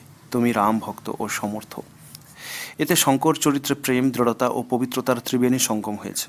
সংকটকালে রামভক্ত এই প্রকার সংকল্পের প্রেরণা পেয়ে থাকেন এবং সে সংকল্প রক্ষা করার শক্তিও পেয়ে থাকেন। শঙ্কর তখন তপস্যায় বসলেন। ৮৭,০০০ বৎসর কেটে গেল। যখন সমাধি ভাঙল তখন সতী অতি দুঃখে কাছে আসতেই শঙ্কর তাকে বামে না বসিয়ে সম্মুখে বসতে দিলেন। সতীর কিছুই ভালো লাগে না, তিনি বাপের বাড়ি যাবেন, সেখানে যজ্ঞ হচ্ছে, সেই বাহানায় দিন কতক কাটিয়ে আসবেন। এজন্য তিনি শঙ্করের অনুমতি চাইলেন। শঙ্করের গভীর প্রেম এখানে আরও ফুটিয়ে উঠেছে। শঙ্কর পার্বতীকে যেতে নিষেধ করলেন, বললেন বিনা নিমন্ত্রণে যেতে নেই। যদাপি মিত্র প্রভু পীত কল্যাণু না হই, বালকাণ্ড 62:3। যদিও মিত্রা স্বামী, পিতা ও গুরুর গৃহে বিনা নিমন্ত্রণেই যাবে তাতে সন্দেহ নেই, তথাপি যেখানে বিরোধ আছে সেখানে ওইভাবে গেলে কল্যাণ হয় না। কিন্তু সতী তা শুনলেন না। শঙ্কর তখন লোক সঙ্গে দিয়ে সতীকে পাঠিয়ে দিলেন। দক্ষের ঘরে পতি পরিত্যক্তা সতী যজ্ঞের দিন উপস্থিত হলেন। মানুষের পতি পরিত্যক্তা উপেক্ষিতা মেয়ে তার বাপের বাড়ি এলে যে করুণ অবস্থা হয়, তুলসীদাস যেন তারই ছবি দুই কথায় নিখুঁতভাবে এঁকেছেন। পিতা ভবন জব জ্বরে সব গাতা, বালকাণ্ড 63:1। ভবানী বাপের বাড়ি গেলে দক্ষের ভয়ে কেউই তাকে সম্মান করল না। একমাত্র মাই আদর করে দেখা করলেন। বোনেরা দেখা করতে এসে খুব হাসতে লাগলো। কেমন আছো? দক্ষ এ কথাও জিজ্ঞেস করলো না, তার সর্বশরীর সতীকে দেখে জ্বলছিল। ভবানী তখন চারদিকের অনাদরের আবহাওয়ায় হাঁপিয়ে উঠলেন। দেখলেন এ তো তাঁকে অসম্মান করা নয়, এ যে শঙ্করকেই অপমান করা। যজ্ঞস্থলে গিয়ে দেখেন সেখানে শিবের যজ্ঞভাগ নেই। তখন তার অসহ্য হলো। দক্ষের মেয়ে বলে নিজের উপর ধিক্কার এলো। জগদাতমা মহেশু মখ হাহাকারা, বালকাণ্ড 64:3-4। জগতের আত্মা হচ্ছেন পুরারি মহেশ্বর। তিনি জগতের পিতা, তিনি সকলের হিতকারী। আমার মন্দমতি পিতা তার নিন্দা করছেন। আমার এই দেহ সেই পিতা হতে উৎপন্ন। এই জন্য চন্দ্রমৌলি বৃষকেতু শঙ্করকে হৃদয়ে রেখে এই দেহ ত্যাগ করব। এই কথা বলে যোগ আগুনে শরীর জ্বালিয়ে ফেললেন। যজ্ঞক্ষেত্রে হাহাকার উপস্থিত হলো। তারপরই সতী গিয়ে পর্বতের ঘরে জন্ম নিলেন। হিমালয়ের আর সুখের শেষ নেই। জব তে উমা রাম ভগতী কে পায়ে, বালকাণ্ড 65:4। যখন থেকে উমা হিমালয়ের ঘরে এলেন তখন থেকে সেখানে সকল সিদ্ধি ও সম্পদ ভরে উঠল। মুনিরা এসে সেখানে আশ্রম করে বাস করতে লাগলেন। হিমালয়ও তাদেরকে উপযুক্ত স্থান দিলেন। নদীর সকলে পবিত্র জল বইতে লাগলো। সকল পশু পক্ষী পতঙ্গ সুখী হলো। সকল জীবী স্বাভাবিক শত্রুতা ত্যাগ করলো। সকলে হিমালয়কে ভালোবাসতে লাগলো। কেউ রাম ভক্তি পেলে সে যেমন দেখতে সুন্দর হয়, হিমালয়ের ঘরে গিরিজা আসায় তারও সেই মতো শোভা হলো। এই মধুর অবস্থার মধ্যে পার্বতী নারদের পরামর্শে শিবের জন্য তপস্যা আরম্ভ করলেন। শিব বিয়ে করতে সম্মত হলে সপ্ত ঋষিরা এসে পার্বতীকে পরীক্ষা করলেন। তারা বললেন, দুষ্ট নারদের কথায় শিবের জন্য তপস্যা করা বেকুবি। শিব কি করেছেন? পঞ্চ কহে কি নারী খাঁটাহি, বালকাণ্ড 79:4। 5 জনের কথায় শিব সতীকে বিয়ে করেছিলেন, পরে তাকে অনাদর করে মরে যেতে দেন। এখন দিব্য ঘুমিয়ে কাল কাটাচ্ছেন, কোনো কষ্ট নেই, ভিক্ষে করে খাচ্ছেন। এমন স্বভাবতই একাকী লোকের ঘরে কি স্ত্রীর স্থান আছে? কিন্তু পার্বতী অটল থাকলেন। তখন সপ্ত ঋষিদের কন্যা পছন্দ হলো। তারা শঙ্করকে খবর জানালেন ও পরে বিয়ের সম্বন্ধ পাকা করতে এলেন। কিন্তু আবারও পরখ না করে পার্বতীকে নেওয়ার পাত্র সপ্ত ঋষিরা নন। এদিকে মদন ও ভস্য হয়েছে। তখন তারা এসে পার্বতীকে তামাশা করলেন। কহা হামার না শুনে হু যারে কামু মহেশ, বালকাণ্ড 2:89। তখন নারদের উপদেশে আমাদের কথা শোনোনি, এখন তো তোমার শঙ্করকে বিয়ে করার প্রতিজ্ঞা মিথ্যে হলো। মহেশ্বর মদনকে ভস্য করেছেন। এর উত্তরে পার্বতী যে কথা বলেন তা তাকে ও সমস্ত ভারতের নারীকে শাশ্বতকালের জন্য ধন্য করেছে। শুনি বলি মসুকাই কি নাই, বালকাণ্ড 92:1-4। মুনিদের কথা শুনে ভবানী হেসে বলেন, জ্ঞানী মণিগণ, আপনারা ঠিকই বলেছেন। কেননা আপনারা এই জানেন যে শঙ্কর এতদিন সবিকার ছিলেন, অর্থাৎ কামই ছিলেন। এইবার কামকে দগ্ধ করলেন। কিন্তু আমি তো জানি শিব বরাবরই যোগী, তিনি অজ, অনবদ্য, অকাম, অভোগী। একথা জেনেই যদি আমি কায় মন বাক্যে প্রীতির সাথে শিবের সেবা করে থাকি, হে মণিগণ, আপনারা জানবেন যে আমার শিবকে বিয়ে করার পণ ঈশ্বর সত্য করবেন। আপনারা যে বললেন শিব মদন ভস্য করেছেন, তা আপনারা বোঝার ভুলেই বলেছেন। আগুনের স্বভাবই এই যে ঠান্ডা তার কাছে যেতে পারে না, যদি কাছে যায় অবশ্যই তাকে ধ্বংস হতে হবে। মদনেরও সেই দশাই হয়েছিল। শঙ্কর স্বভাবতই অকামী, তাই তার কাছে যেতে কাম ভস্য হয়েছে। তুলসীদাস এখানে পার্বতীর মুখ দিয়ে মদন ভস্য রূপকের মানে সাফ করে দিলেন। ভারতের মেয়েরা কেন যে পার্বতীকে আদর্শ ধরে, কেন যে শিব পূজা করে এবং তার প্রভাব যে হিন্দু সমাজে কী তারও ইঙ্গিত করলেন। বিয়ে কামের জন্য নয়, বিয়ে আত্মায় আত্মায় মিলনের জন্য। হিন্দু মেয়েরা যখন শিবের মতো স্বামী পাওয়ার জন্য ব্রত করে তখন জেনে না জেনে এই আকাঙ্ক্ষায় প্রকাশ করে যে বিয়ের পবিত্র সম্পর্কে কামনার স্থান নেই। ইতি হরপার্বতী চরিত্র। এবার নারদ চরিত্র। তুলসী রামায়ণে নারদ কয়েকবার দেখা দিয়েছেন। নারদ বিষ্ণু ভক্ত। প্রভু ও ভক্তি কী সম্পর্ক তা তুলসীদাস নারদ চরিত্র থেকে স্পষ্ট হচ্ছে। প্রভু সর্বদাই প্রণত কল্পতরু, সর্বদা ক্ষমাময়, ভক্তের ব্যথায় ব্যথিত এবং মা যেমন ছেলেকে রক্ষা করেন প্রভু তেমনি ভক্তকে রক্ষা করেন। সন্তান গালি দিলেও মা যেমন তা সহ্য করেন তবুও প্রেম ছাড়েন না, প্রভু ও ভক্তের জন্য তাই করেন। মদন যেমন শিবের নিকট হার মানে, নারদের বেলায়ও একবার তার সেই প্রকার হার হয়। নারদ একবার গভীর ধ্যানে বসলে মদন তাকে বিচলিত করতে চেষ্টা করে, না পেরে পরে ক্ষমা চেয়ে পালায়। এতে নারদের মনে বড় গর্ব হয়। পরে বিষ্ণুর সাথে দেখা হলে নারদ তাকে এই গল্প শোনান। ভগবান বললেন, তুমহারে সুমিরন সকল ভগবানা, বালকাণ্ড দোহা 129। তোমার স্মরণ করলেই কামের মোহ, মান ও অহংকার নষ্ট হয়। সে মদন তোমার কি করতে পারে হে মুনি? মোহ তারই হয় যার হৃদয়ে জ্ঞান ও বিরাগ নেই। তুমি ব্রহ্মচর্যরত, তুমি ধীর বুদ্ধি, তোমাকে কি কাম পীড়া দিতে পারে? নারদ অভিমানের সাথে বলেন, ভগবান সকলই তোমার কৃপা। ভগবান দেখলেন যে নারদের মনে বড় অহংকার অঙ্কুর দেখা দিয়েছে, তা দূর করতে হবে। গর্বহারী ভগবান তখন মায়াপুরী ও মায়া কন্যা সৃষ্টি করলেন। নারদ পথেই সেই কন্যা দেখে মুগ্ধ হয়ে গেলেন।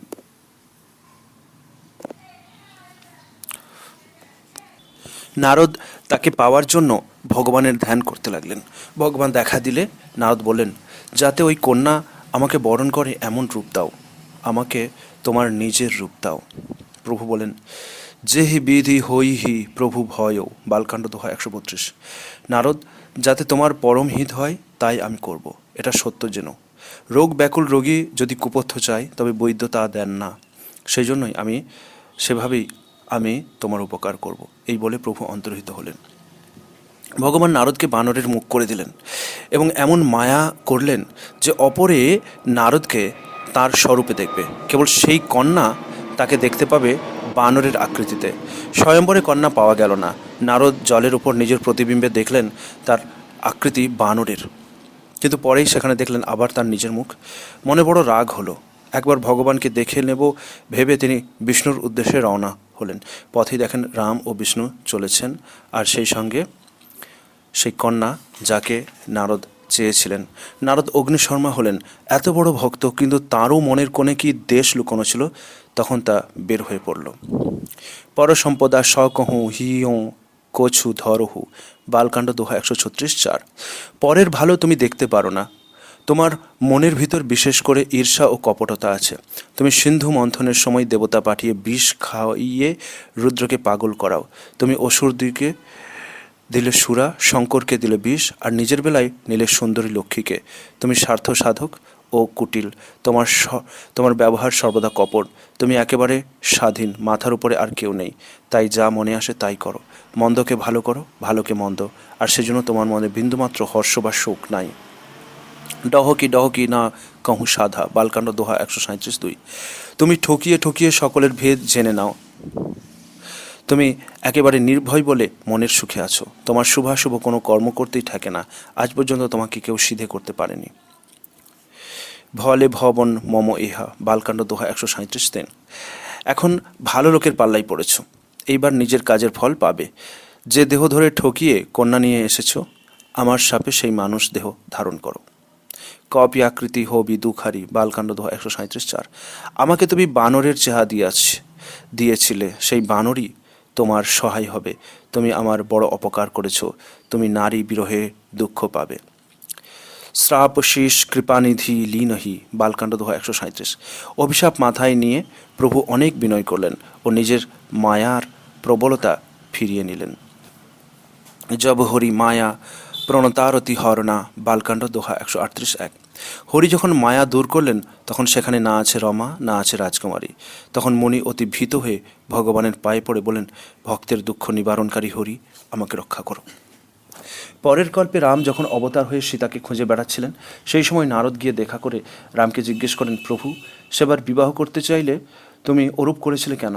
রাম তখন তাকে এই কথাই বুঝিয়ে বলেন যে ছেলে আগুনে হাত দিতে চাইলে মা জোর করে ধরে রাখে, ভগবানও ভক্তের প্রতি সেই প্রকার করেন।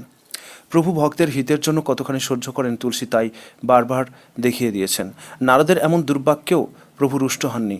কাম জয় করে নারদ যে অভিমান করেছিলেন, কেবল তার সেই অভিমান নষ্ট করেই প্রভু দেখিয়ে দিলেন ঈশ্বরের কৃপা ছাড়া কেউ কাম জয় করতে পারে না। নারদের এই উপাখ্যান তুলসীর সৃষ্ট নয়, কিন্তু তুলসী এমন করুণ মধুর হাস্যরসে তা সাজিয়েছেন যে তা নতুন আকার নিয়েছে।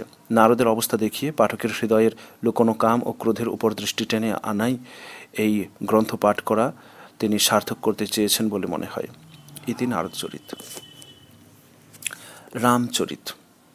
রামের জন্ম হল নৌমি তিথি লোক বিশ্রামা, বালকাণ্ড দোহা 191 সেদিন চৈত্র মাসের শুক্লপক্ষ নবমী। ঈশ্বরের প্রিয় অভিজিৎ মুহূর্তে দুপুরবেলায়, যখন বেশি গরম নয় অথচ বেশি শীতল নয়, লোকের আনন্দদায়ক এমনই পবিত্র সময়ে রামচন্দ্র জন্মিলেন। সে শিশুর কী রূপ, তার পুনঃ পুনঃ বর্ণনায় তুলসীদাসের ক্লান্তি নেই। যেখানেই সংসারের মায়ের কোলে গৃহীণ আঙিনায় শিশু দেখা যায়, তুলসীর রামরূপ বর্ণনা সেইখানকার দৃশ্যই মনে করে দেয়। তুলসীরাম সীতাময় জগৎ দেখতেন, তাই তার রাম সীতা আমাদের ঘরের শিশু হয়ে, কুমার কুমারী হয়ে, বিরোহী বিরোহিনী হয়ে, স্বামী স্ত্রী হয়ে ঘর ভরে হৃদয় ভরে রয়েছে। ভক্তির জন্য, প্রেমের জন্য, বাৎসল্যের জন্য আকাঙ্ক্ষা করে আছে। সেই অপরূপ বালরূপ তুলসী যেভাবে এঁকেছেন তার নমুনা এই। রেখা ত্রয় সুন্দর বাল বিভূষণ চির, উত্তরকাণ্ড দোহা 76। তার পেটে ত্রিবলী রেখা, গভীর সুন্দর নাভি, চওড়া বুক, ওই বীর শিশুর গায়ে ছেলেদের নানা অলঙ্কার শোভা পাচ্ছিল। অরুণ পানি 24 বা উত্তরকাণ্ড দোহা 77-1। তার হাতের রং লাল, নখ ও অঙ্গুলিগুলি সুন্দর, বিশাল বাহুতে সুন্দর ভূষণ দেওয়া, কাঁধ বাল কেশরীর মতো, গ্রীবা শাঁখের মতো, চিবুক সুন্দর, মুখের শোভার সীমা নাই। কলবল বচন সমহাসা, উত্তরকাণ্ড দোহা 77-2। কলবল করে আধো আধো কথা বলে, তার ওষ্ঠ লালচে, দুটো দুটো করে সুন্দর দাঁত, সুন্দর কপাল, নাক সুন্দর, তার হাসি চাঁদের কিরণের মতো। নীলকঞ্জ ছবি ছায়ে, উত্তরকাণ্ড দোহা 77-3। তার চোখ নীল পদ্মের মতো, তার সংসার বন্ধন মুক্ত করে। তার কপালে গোরচনার তিলক কাটা, ভ্রু কান পর্যন্ত বড় ও সুন্দর, আর মাথায় কালো কুঁকড়া চুল। মোহি শনকরহি পুপ দেখা বহি, উত্তরকাণ্ড দোহা 77-5। সে আমার সঙ্গে নানা রকম খেলা করে, সে কথা বর্ণনা করতে আমার লজ্জাবোধ হয়। যখন খলখল করে হাসে, আমাকে ধরতে আসে, আমি পালাই, তখন শিশু আমাকে পিঠে দেখায়। যখন স্বয়ম্বর সভায় রামচন্দ্র উপস্থিত হলেন, তখন তার ও লক্ষণের উপর সকলেরই চক্ষু পড়ল। রাজতরাজ সমাজ বিলোচন চোর, বালকাণ্ড দোহা 242। রাজাদের মধ্যে কোশলের 2 রাজকুমার শোভা পাচ্ছিলেন। একজনের দেহ শ্যামল, অপরজনের দেহ গৌরবর্ণ। তারা বিশ্বের সকলের চক্ষু যেন চুরি করে নিয়েছিলেন। স্বয়ম্বর সভায় রামের বাইরের সৌন্দর্যই কেবল লোককে মুগ্ধ করেনি, তাকে নানা জনে নানাভাবে দেখছিল। বিদুষ নহ প্রভু লাগহি জৈসে, বালকাণ্ড দোহা 242-1। জ্ঞানীরা প্রভুর বিরাট স্বরূপ দেখতে পেলেন। তারা অনেক হাত পা চোখ ও মাথাযুক্ত বিরাট রূপ দেখলেন। জনকের বন্ধুরা তাকে স্বজন বন্ধু ও প্রিয়ের মতো দেখতে লাগলেন। শোহিত বিদেহ সহজ প্রকাশা, বালকাণ্ড দোহা 242-2। রানীর সাথে রাজা জনক তাকে শিশুর সাথে প্রীতির চোখে দেখছিলেন, সে ভাব বর্ণনা করা যায় না। যোগীরা তাকে পরম তত্ত্বস্বরূপ দেখলেন, যেন মূর্তিমান শুদ্ধ শান্ত রস স্বরূপ নিজেই প্রকাশিত হচ্ছেন। হরি ভগতনহ নহি কথনিয়া, বালকাণ্ড দোহা 242-3। হরিভক্তরা রাম লক্ষণ 2 ভাইকে দেখলেন যেন সকল সুখদাতা ইষ্টদেব। রামকে সীতা যেভাবে দেখছিলেন, সে প্রেমের কথা মুখে বলার নয়। রামচন্দ্র যখন প্রথম সীতাকে দেখলেন, সে বর্ণনা অনুপম। গৌরী মন্দির ছিল সাধারণের বেড়াবার পুষ্প বাটিকার মধ্যে সরোবরের তীরে। রামচন্দ্র সেখানে প্রাতে বেড়াতে এসেছেন। বাগু তড়াগু বিলোকি হরসে বন্ধু সমেত, বালকাণ্ড দোহা 227। ফুলবাগ ও সরোবর দেখে রাম ও লক্ষণ আনন্দ পেলেন। চৌহদিশি জননী পাঠাই, বালকাণ্ড দোহা 228-1। চারিদিকে দেখে মালীদের জিজ্ঞেস করে প্রসন্ন মনে ফুল পাতা তুলতে লাগলেন। সেই অবসরে সীতা সেখানে এলেন। মাতা তাকে গিরি পূজার জন্য পাঠিয়েছিলেন। সঙ্গ সৌখী সব সুভগ মনুমোহা, বালকাণ্ড 228 ক 2। সীতার সঙ্গে চতুরা সখীরা ছিল, তারা মনোহর গান করছিল। সরোবরের সম্মুখেই পার্বতীর মন্দির শোভা পাচ্ছিল। সেই স্থানের মনোমুগ্ধকর সৌন্দর্য বর্ণনা করা যায় না। মজ্জনু করিসর সুভগ বরু মাগা, বালকাণ্ড 228 সখীদের সাথে সরোবরে স্নান করে সীতা আনন্দিত মনে গৌরী মন্দিরে গেলেন। সেখানে গিয়ে অতি ভক্তির সাথে পূজা করলেন। নিজের যোগ্য সৌভাগ্যশালী বর বা পতি প্রার্থনা করলেন। এদিকে সখীদের একজন বাগানে বেড়াতে বেড়াতে রাম লক্ষ্মণকে দেখতে পায়। দেখে সে মুগ্ধ হয়। নিজেরা আলোচনা করতে থাকে। একজন সখী বলে দেয় যে তারা হলো সেই রাজকুমার যারা বিশ্বামিত্রের সাথে এসে কাল নগর দেখেছেন ও নগরের সকলের মন বশ করেছেন। সীতাকে বলে যে তারা দেখার যোগ্য, সুতরাং তাদেরকে অবশ্যই দেখতে হবে। সীতা তাদের সাথে রাম লক্ষ্মণকে খুঁজে দেখতে বের হলেন। এদিকে তাদের চলার শব্দ রামচন্দ্র শুনতে পেলেন। কঙ্কন কিঙ্কিনি কহু কি নহি, বালকাণ্ড 231। কঙ্কন নূপুরের কিঙ্কিনি ধ্বনি শুনে রাম নিজের মনে ব্যাপার কি বুঝে লক্ষ্মণকে বললেন, মনে হয় যেন মদন সারা বিশ্ব জয় করার মানুষে নাকারের ওপর ডঙ্কা পিটছে। অশোকহি নয়ন চকরা, বালকাণ্ড 232। এই কথা বলে তিনি ফিরে সেই দিকে তাকাতেই সীতার মুখচন্দ্র চোখে পড়ল। তার চক্ষু চকরের মতো সেই চাঁদের দিকে চেয়ে রইল। তারপর সীতার শোভায় মুগ্ধ হয়ে রামচন্দ্র লক্ষ্মণকে বললেন, তা তো জনক তনয়া ফিরোই ফুল বাঁই, বালকাণ্ড 231। ভাই, এই সেই জনক কন্যা যার জন্য ধনুকযজ্ঞ হচ্ছে। সখীরা তাকে গৌরী পুজোর জন্য নিয়ে আসছে। এখন ফুল বাগানকে উজ্জ্বল করে ঘুরে বেড়াচ্ছেন। যা সুবিল কি শুনু ভ্রাতা, বালকাণ্ড 231। এর অলৌকিক শোভা দেখে আমার স্বভাবত পবিত্র মন চঞ্চল হয়েছে। এর কারণ বিধাতাই জানেন। ভাই, আমার দক্ষিণ অঙ্গ নাচছে। এদিকে সীতা দাঁড়িয়ে খুঁজছিলেন কোথায় তারা। চিতবতী চকিত শ্রীত শ্রেণী, বালকাণ্ড 231। সীতা চারদিকে দেখছিলেন, ভাবছিলেন রাজকিশোর কোথায় গেলেন। মৃগ শাবক নয়নে সীতা যেদিকে তাকাচ্ছিলেন সেদিকে যেন শ্বেত কমল বর্ষণ করছিলেন। রামের হৃদয় চঞ্চল হয়েছিল। যখন তিনি সীতাকে প্রথম দেখলেন তখন তার স্বভাবত পবিত্র হৃদয়ে এক কিসের আলোড়ন জাগলো। বিবাহ হবার সম্ভাবনা মনে নিয়ে রামচন্দ্র জনকপুরীতে যাননি। নিজে যে স্বয়ম্বরে সীতার প্রার্থী হবেন তাও তার মনে ছিল না। অথচ বিবিধ ঘটনার সূত্রে সীতার সাথে দেখা হতেই তিনি তাকে ভালোবেসে ফেলেন। তথাপি যখন হরধ্বনিতে গুণ চড়াতে রাজারা যাচ্ছে ও না পেরে ফিরে আসছে, তখনও তিনি চঞ্চলতা দেখালেন না। সেই ধনুক কেউ নাড়াতেও পারলেন না। এজন্য রাজা জনক পৃথিবী বীর শূন্য হয়েছে বলে দুঃখ করতে লাগলেন। তখন লক্ষ্মণ উঠে বললেন যে যদি রামের অনুমতি পান তবে কেবল ধনুকে গুণ চড়ানো কেন, অনেক অসম্ভব তিনি সম্ভব করাতে পারেন। রাম তাকে ইশারা করে বসতে বললেন। তখন বিশ্বামিত্র সময় জনক পরিতাপা, বালকাণ্ড 254। বিশ্বামিত্র সময় শুভ জেনে অতি স্নেহময় বাক্যে বলেন, রাম উঠো, হরধনু ভঙ্গ করো, জনকের পরিতাপ দূর করো। শুনি গুরু বচন মৃগরাজু লজায়ে, বালকাণ্ড 253। গুরুর কথা শুনে রাম তাকে প্রণাম করলেন। তার হৃদয়ে হর্ষ বা বিষাদ কিছু নেই। তিনি সহজ স্বভাবে উঠে দাঁড়ালেন। তার চলার ভঙ্গিতে যুবা সিংহ লজ্জা পায়। রামচরিত্রের প্রত্যেক গুরু ঘটনাতেই এই নির্লেপ ভাব তুলসী ফুটিয়ে তুলেছেন। সীতার সাথে দেখা হয়েছে, তাকে তিনি হৃদয় সমর্পণ করেছেন।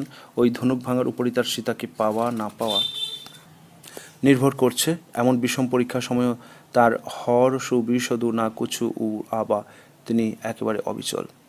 এটা অপেক্ষা কঠিনতর পরীক্ষার সময় তাকে আচরণ এটার অপেক্ষা অধিক আশ্চর্য ও আদর্শ। যেদিন রাজ্যাভিষেক হবে সেদিন তাকে অতি প্রাতে সমস্ত সুমন্ত এসে বললেন রাজা ডাকছেন। রামচন্দ্র গিয়ে দেখেন রাজা দশরথ কৈকেয়ীর ঘরে বিকল হয়ে পড়ে আছেন। হেতু জিজ্ঞেস করলে কৈকেয়ী সকল কথা বললেন। ভরতকে রাজ্য দেওয়ার কথা ও তাকে বনে গিয়ে দশরথের প্রতিজ্ঞা পালন করতে হবে এ কথা শোনালেন। প্রসঙ্গ ধরি নিঠুরাই, অযোধ্যাকাণ্ড 241। সকল কথা রঘুপতিকে শোনালেন। মনে হয় যেন নিষ্ঠুরতা কৈকেয়ীর শরীর ধারণ করে বসেছিল। একথা শুনে মন মুসুকাই জনু বাঘ বিভূষণ, অযোধ্যাকাণ্ড 241। স্বভাবতই আনন্দময় রামচন্দ্র মনে মনে হেসে সকল দোষ শূন্য মৃদু সুন্দর ও বাগদেবীর ভূষণ স্বরূপ বাক্য বলিলেন। সহজ আনন্দ নিধান অথবা স্বভাবতই আনন্দময় কাকে বলে, তুলসী এই স্থানে রামচরিতে তা ফুটিয়ে তুলেছেন। রামচন্দ্র হর্ষ ও বিষাদের অতীত। কেবল তাই নয়, তিনি স্বভাবতই আনন্দময়। যে আনন্দ রাজ্য হাতে আসাতে বা হাত থেকে যাওয়াতে টলে না। কৈকেয়ীর কথায় রাজ্য ত্যাগ করে বনবাসে যাওয়ার প্রস্তাব শুনে রামচন্দ্রের দুঃখ তো হলোই না, উপরন্তু আনন্দ হলো। সে আনন্দ যেভাবে তুলসী ব্যক্ত করেছেন তাও অপূর্ব। বনবাসের আজ্ঞা শুনে রামচন্দ্র আনন্দে বলছেন, শুনে জননী সকল সংসার, অযোধ্যাকাণ্ড দোহা 41:4। যে মাতা তাকে বনবাসের কথা শুনিয়েছেন তাকেই রামচন্দ্র বলছেন, সেই পুত্রই বড় ভাগ্যবান যে বাপ মায়ের কথায় অনুরাগ দেখায়, পিতামাতাকে তুষ্ট করে, এমন পুত্র সংসারে দুর্লভ। এক্ষণে তার সন্তোষ, রাম তার সন্তোষ আরও পরিষ্কার করে প্রকাশ করছেন। মুনিগণ মিলন ও জননী তরা, অযোধ্যাকাণ্ড দোহা 41। বন বিশেষ করে মুনিদিগের মিলনের স্থান, সেখানে আমার সকল রকমই হিত হবে। তার উপর পিতার আজ্ঞা, বাবার, আমার মা, তোমার সম্মতি রয়েছে। ভরতু প্রাণ প্রিয় মৌড় সমাজা, অযোধ্যাকাণ্ড দোহা 42:1। প্রাণপ্রিয় ভরত রাজ্য পাবে। আজ দেখছি বিধাতা সকল প্রকারই প্রসন্ন, এমন কাজেও যদি বনে না যায় তবে আমাকে মূর্খের অগ্রগণ্য বলিতে হবে। সে বহি অরণ্য মা তুমন মাহি, অযোধ্যাকাণ্ড দোহা 42:2। যে মূর্খ কল্পতরু ত্যাগ করে ভেরান্ডার গাছ চায়, যে অমৃত ত্যাগ করে বিষ চায়, সেও এমন অবসর পেয়ে সুযোগ নিতে ছাড়ে না। একথা মা তুমি মনে বিচার করে দেখো। যে অমৃত ত্যাগ করে বিষ চায়, সেও এমন অবসর পেয়ে সুযোগ নিতে ছাড়ে না। একথা মা তুমি মনে বিচার করে দেখো। কি সহজ, আনন্দময় ও সরল বিশ্বাসময় হৃদয়। অশুভ থেকে কেবলমাত্র শুভটুকু বেছে দেখার এই আদর্শ মানবজাতিকে দেবত্বের দিকে নিয়ে যায়। কোথাও রাগ নেই, বিলাপের আভাস নেই, অমঙ্গল থেকে মঙ্গল খুঁজে আনন্দময় অবস্থায় সহজভাবে রাম রয়েছেন। রামের মধ্যের বিরাট পুরুষ তার বাক্যের ভিতর দিয়ে এমনিভাবে প্রকাশ পাচ্ছেন।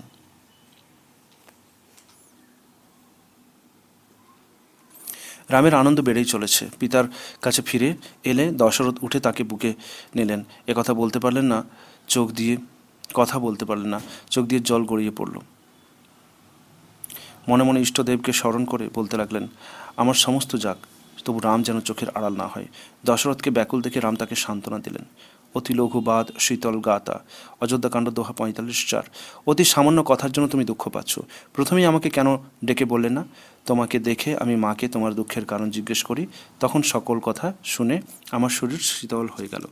কৈকেয়ীর মুখে বনে যাওয়ার কথা শুনে রামচন্দ্রের শরীর শীতল হয়েছিল। বনে যাওয়ার আনন্দে মন ভরে উঠেছিল।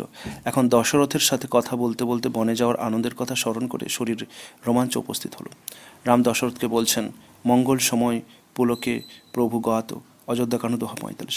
পিতা, মঙ্গল সময়ে আমার প্রতি ভালোবাসার টানে শোক প্রকাশ করবেন না, আনন্দিত মনে আজ্ঞা দিন। এই কথা বলতে বলতে রামচন্দ্রের দেহে পুলক জাগল। রামের এই অবস্থা দেখে তুলসীদাস বলছেন, নবগজন্দু অনন্দু অধিকান, অযোধ্যাকাণ্ড দোহা 51। রঘুপতি যেন নতুন ধরা হাতি, আর রাজ্যপাট হচ্ছে তার বাঁধনের দড়ি। ছুটি পেয়েছেন, বনে যেতে পারবেন, এতে তার মনে বড়ই আনন্দ। নতুন ধরা হাতি ছাড়া পেয়ে বনে ছুটে পালাতে পারলে তার যেমন আনন্দ হয়, বন গমনের আদেশেও রামচন্দ্র তেমনি আনন্দ হলো। এই একটানা আনন্দের স্রোত প্রথম থেকে শেষ পর্যন্ত রামের চরিত্রে প্রকাশ পেয়েছে। মধ্যে দুই একবার সীতা বিরহে ও লক্ষণের শোকে চঞ্চলতা দেখা দিয়েছিল, কিন্তু তা অতি সাময়িক। পরমুহূর্তে আনন্দিত মনে রামচন্দ্র কর্তব্য কার্য করে গেছেন। রাজপুরী হতে বনবাসের জন্য রাম সীতা লক্ষণের যে দলটি বের হয়েছিল, তার শান্ত রসে সমস্ত জীবজগৎ ভরে উঠল। লক্ষণের ভিতর স্বভাবতই কতকটা বীর ভাবের আধিক্য ছিল, কিন্তু তিনিও এই সংকটে শান্ত হয়ে গেলেন। প্রথম রাত্রি গাছের তলায় কাটাতে দেখে গুহক নিষাদের বড় দুঃখ হলো। তখন বলে লক্ষণ ভোগ সবু ভ্রাতা, অযোধ্যাকাণ্ড দোহা 92:2। লক্ষণ মৃদু মধুর বাক্যে জ্ঞান, বৈরাগ্য ও ভক্তি রসপূর্ণ কথা বলতে লাগলেন। কেউ কারোর সুখ দুঃখদাতা নয় ভাই, সকলেই নিজ নিজ কৃতকর্ম ভোগ করে। ধরণী ধাম ও পরমার্থ নাহি, অযোধ্যাকাণ্ড দোহা 92:4। ধরণী ধাম, ধন, পুর, পরিবার, স্বর্গ, নরক ইত্যাদির যেখানে ব্যবহার চলে, সে সকল দেখো, শুনো ও মনে মনে বুঝে নাও যে তাদের মূলে আছে মোহ, পরমার্থ নেই। স্বপনে হয়ে জিও জয়ী, অযোধ্যাকাণ্ড দোহা 92। স্বপ্নে রাজা ভিখারি হয়, কাঙাল ইন্দ্র হয়, কিন্তু জাগলে রাজার বা কাঙালির কোনো ক্ষতি বা লাভ হয় না। তেমনি এই সংসার মিথ্যা যেন। অসবিচারী দেয় দোষু, অযোধ্যাকাণ্ড দোহা 93:1। এই কথা বিচার করে রাগ ছাড়ো, মিথ্যা কাকেও দোষ দিও না, ইত্যাদি অনেক পরমার্থ উপদেশ লক্ষণ দেন। এদিকে দশরথ সুমন্ত্রকে পাঠিয়েছিলেন যেন রামকে 2 দিন বন দেখিয়ে এসে ফিরে নিয়ে আসে। ফিরিয়ে নিয়ে আসে। শৃঙ্গবের পুরে গঙ্গা তীরে রামের সাথে সুমন্ত্রের বিদায় নেওয়ার সময় হয়েছে। তখন সুমন্ত্র দশরথের আদেশ জানিয়ে কেঁদে রামের পায়ে পড়লেন। তখন মনস্মৃতি রাম করি অপযশু ছাবা, অযোধ্যাকাণ্ড দোহা 95:1-3। রাম মন্ত্রীকে উঠিয়ে সান্ত্বনা দিলেন, বললেন, দেব, তুমি তো ধর্মপথের কথা সবই জানো। সেই দধিচি রাজা হরিশ্চন্দ্র প্রভৃতি ধর্মের জন্য কোটি ক্লেশ সহ্য করেছিলেন। সত্যের সমান আর কোনো ধর্ম নেই, এই কথা বেদ পুরাণে বলে। সেই ধর্ম যা পাওয়া এত কঠিন, তাই আমি সহজে পাচ্ছি। যদি সে ধর্ম ত্যাগ করি, তবে ত্রিলোকে অখ্যাতিতে পূর্ণ হবে। এমন জিনিস সুলভে পেয়ে রামচন্দ্রের মনে আনন্দ ছাড়া আর কিছুই নেই। তিনি সুখ এ পথ চলছেন, সমস্ত পথ পবিত্র হচ্ছে। আগে রামু মায়া জৈসে, অযোধ্যাকাণ্ড দোহা 123:1। আগে রাম আগে যাচ্ছেন, তার পিছনে তাপস বেশে লক্ষণ শোভা পাচ্ছেন। এই দুজনার মাঝে সীতা দেবীর শোভা যেন ব্রহ্ম ও জীবের মধ্যে মায়ার মতো। প্রভুপদ দহিন লয়ে, অযোধ্যাকাণ্ড দোহা 123:3। প্রভুর পায়ের দাগের মাঝে মাঝে সীতা সন্তর্পণে পা ফেলে চলছেন। রাম ও সীতার পায়ের দাগ এড়িয়ে লক্ষণ একবার ডাইনে একবার বাঁয়ে পা ফিরে ফিরে রাস্তা চলছেন। খগ মৃগ রাম বাটোহি, অযোধ্যাকাণ্ড দোহা 122:4। তাদের শোভা দেখে পশু পক্ষীও মুগ্ধ হচ্ছে। পথিক রামচন্দ্র তাদের চিত্ত চুরি করে নিয়ে যাচ্ছেন। প্রেম, পবিত্রতা ও বীরত্ব এমনি করেই পৃথিবী জয় করে থাকে। যে গ্রামের উপর দিয়ে তারা যাচ্ছেন, সেখানকার লোক আনন্দে উন্মত্ত হচ্ছে। চলে গেলে বলছে, তে পি তু মা তু সই ঠাউ, অযোধ্যাকাণ্ড দোহা 122:3। সেই পিতামাতা ধন্য যারা জন্ম দিয়েছেন। যে নগর হতে এরা এসেছেন, সে নগর ধন্য।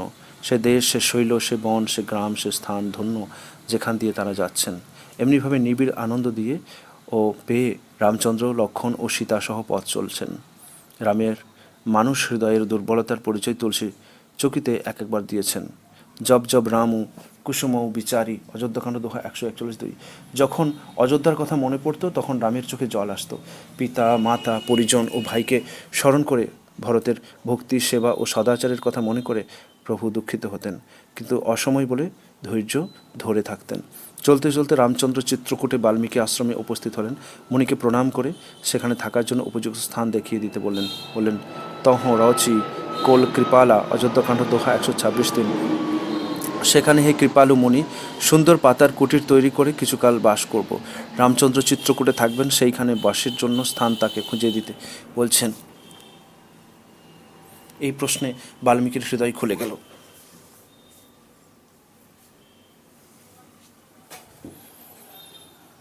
তিনি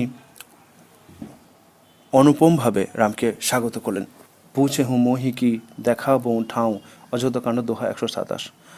আমাকে জিজ্ঞেস করছো যে কোথায় তুমি থাকবে, কিন্তু আমার সংকোচ হলেও তোমাকে জিজ্ঞেস করছি, তুমি যেখানে নেই সে স্থান তুমিই দেখিয়ে দাও, তখন তোমাকে ঠাঁই দেখাবো। শুনহ রাম আব কহু গৃহ রুরে, অযোধ্যাকাণ্ড দোহা 128:2-3। হে রাম, এখন তোমাকে বাসস্থানের কথা বলছি, যেখানে সীতা লক্ষণ সমেত তুমি বাস করে থাকো। যার কান সমুদ্রের সমান, আর তোমার কথারূপ সুন্দর নদী তাতে এসে পড়ে, কিন্তু সে কান সমুদ্র ভরে ওঠে না। হে রাম, তারই হৃদয় তোমার সুন্দর গৃহ। লোচন চাতক রঘু নায়ক, অযোধ্যাকাণ্ড দোহা 128:3। যে তার চোখ চাতকের মতো তৃষিত করে তোমার দর্শন রূপ মেঘের আশায় থাকে, যে তোমার রূপ জলের বিন্দু পেলে সুখী হয়, অন্য সকল জল, নদী, সমুদ্র, সরোবরের জলকে অনাদর করে, হে রঘুনাথ, তুমি লক্ষণ ও সীতা সত্ত্বে তারই সুখদায়ক হৃদয় গৃহে বাস করো। করণীত করহি মন মাহি, অযোধ্যাকাণ্ড দোহা 128:2। যার হাত নিত্য রাম পদ পুজো করে, হৃদয়ে রামের ভরসা ছাড়া আর কোনো ভরসা রাখে না, যার পা রাম তীর্থেই কেবল যায়, রাম তুমি তারই মনে বাস করো। সবকে প্রিয় মন মাহি, অযোধ্যাকাণ্ড দোহা 128-130:2।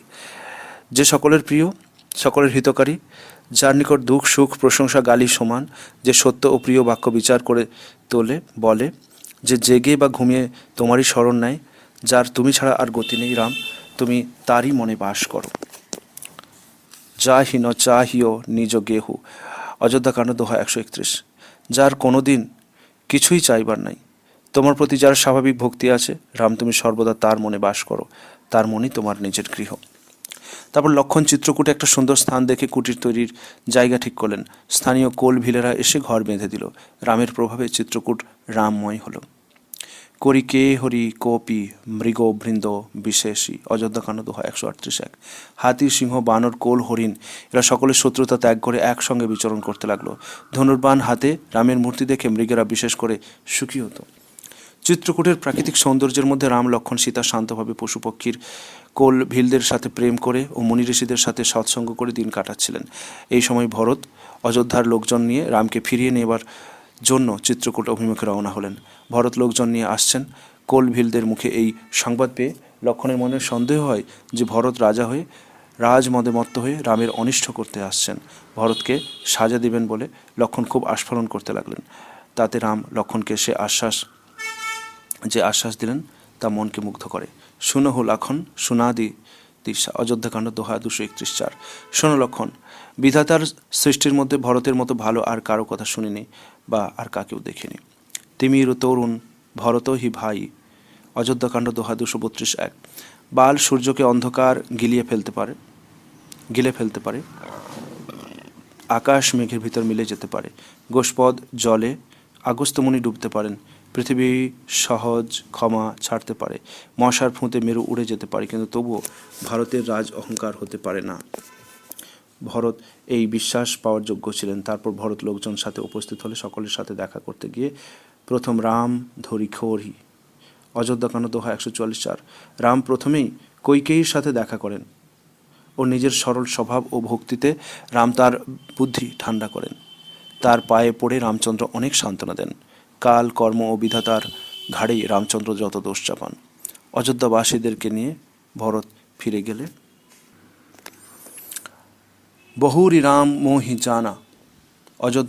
অরণ্যকাণ্ড দোহা 3:1।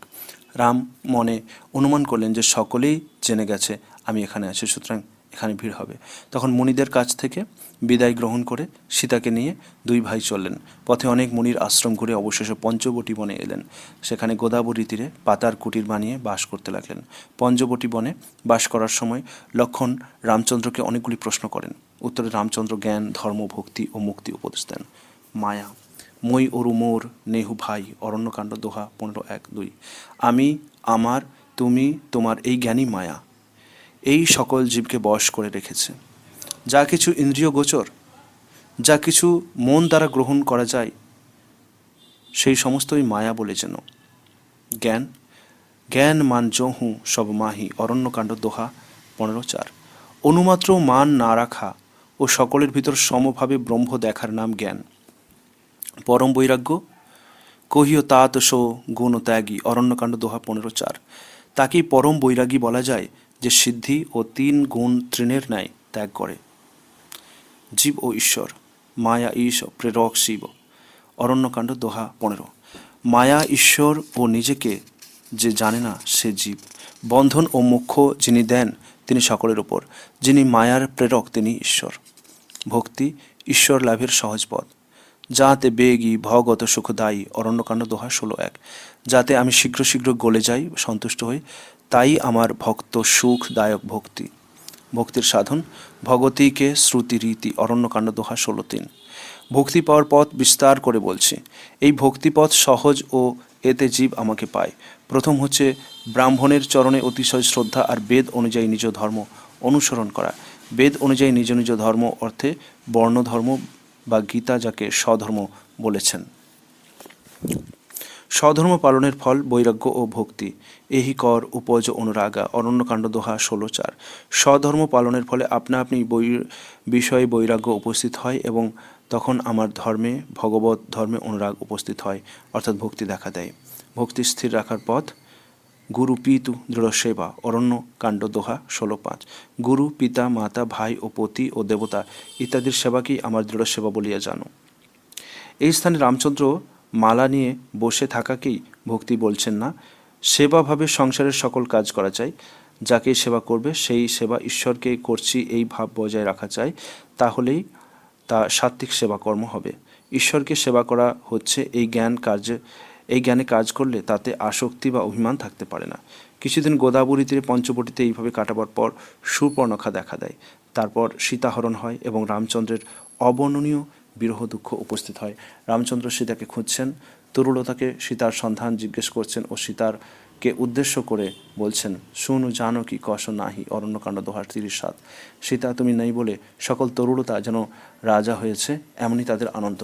তারা একাই আমাকে পাবে, তুমি মাঝখানে থাকবে না। তুমি কেমন করে এই ক্রোধের কারণ সহ্য করছো? তুমি কেন এখনই এসে দেখা দিচ্ছ না? এইভাবে রাম বিকল হয়ে সীতাকে খুঁজছেন, মনুষ্য চরিত্রের অভিনয় করছেন।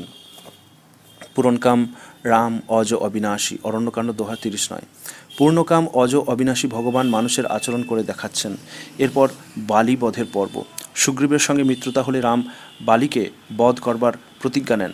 সুগ্রীব ও বালির মধ্যে যখন মুষ্টিযুদ্ধ চলছিল তখন রাম আড়াল থেকে বালিকে এক বাণ মারেন। মরণাহত হয়ে বালি বলে, ধর্ম হেতু অবতরিহু মোরি মারা। কিষ্কিন্ধাকাণ্ড 2:9-3। প্রভু তুমি ধর্ম রক্ষার জন্য অবতার হয়েছ, কিন্তু আমাকে কেন ব্যাধের মতো মারলে? আমি হলাম তোমার শত্রু আর সুগ্রীব হলো প্রিয়, কোন দোষী বা আমাকে মারলে? রাম উত্তর দিলেন, অনুজ বধূ ভগিনী পাপ না হই। কিষ্কিন্ধাকাণ্ড 2:9-4। ছোট ভাইয়ের স্ত্রী, ভগ্নী, পুত্রবধূ ও কন্যা এই চারজনই সমান। এদের প্রতি যে কুদৃষ্টিতে তাকায় তাকে বধ করলে কিছু পাপ নেই। তখনকার সমাজের সুনীতি রক্ষার জন্য এই ঘটনার এই উত্তরের বিশেষ মূল্য আছে। বালি তার ভাইয়ের স্ত্রীকে হরণ করেছিল।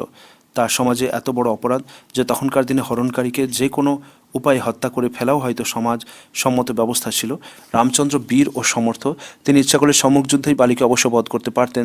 তিনি পূর্বে অনেক রাক্ষসকে অবহেলায় মেরেছেন, তবুও তিনি আড়াল থেকে মেরে এই শিক্ষাই দিয়েছেন যে বালি যে অপরাধ করেছে তার জন্য তাকে মেরে ফেলতে পথ বিপথের বিচার করবার দরকার নেই। এতে রামচরিত্রের দোষ বা গ্লানি পড়ে না। তিনি যে যুগের মানুষ, সে যুগে যা সদাচার বলে গণ্য করা যেত তা করলে তাকে দোষ স্পর্শ করে না। তখনকার সমাজেও ব্যাধের মতো মারা অসাধারণ কার্য হয়ে থাকবে।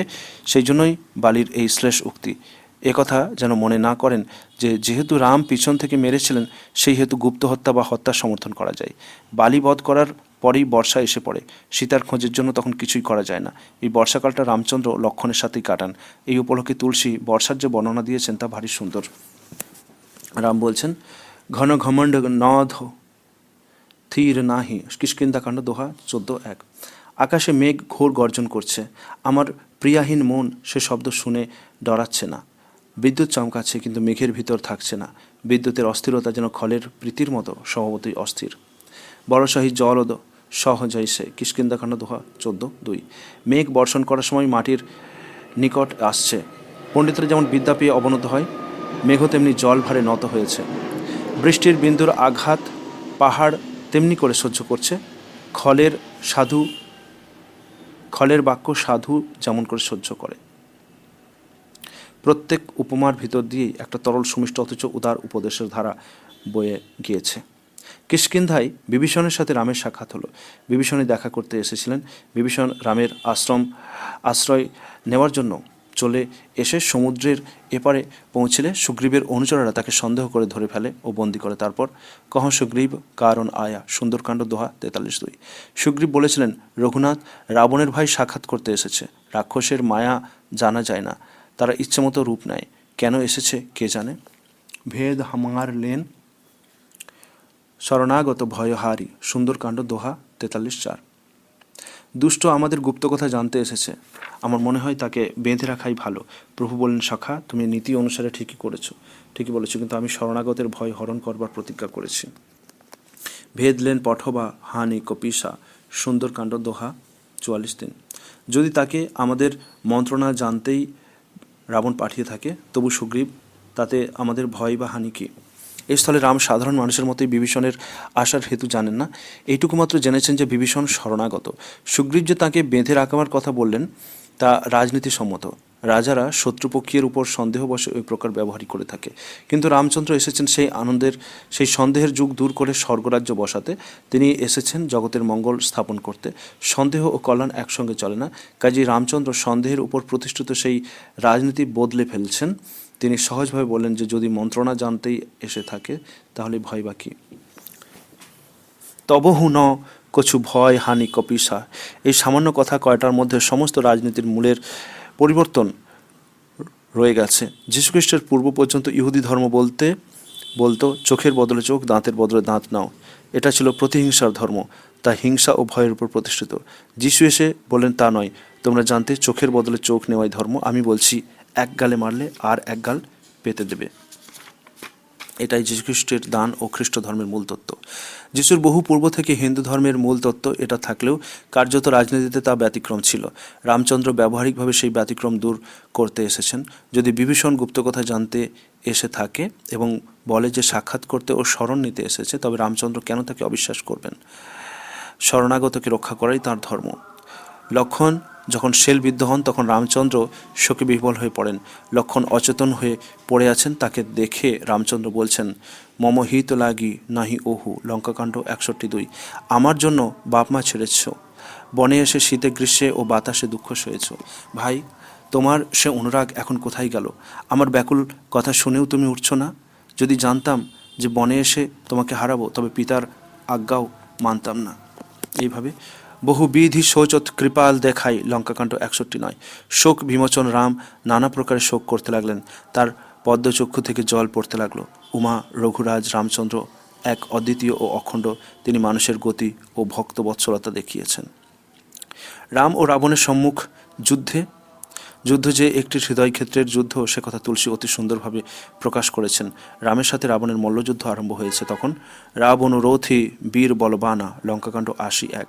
রাবণ রথে চড়ে আছেন আর রঘুবর রথ নেই। প্রীতিবশত বিভীষণের মনে আশঙ্কা হলো।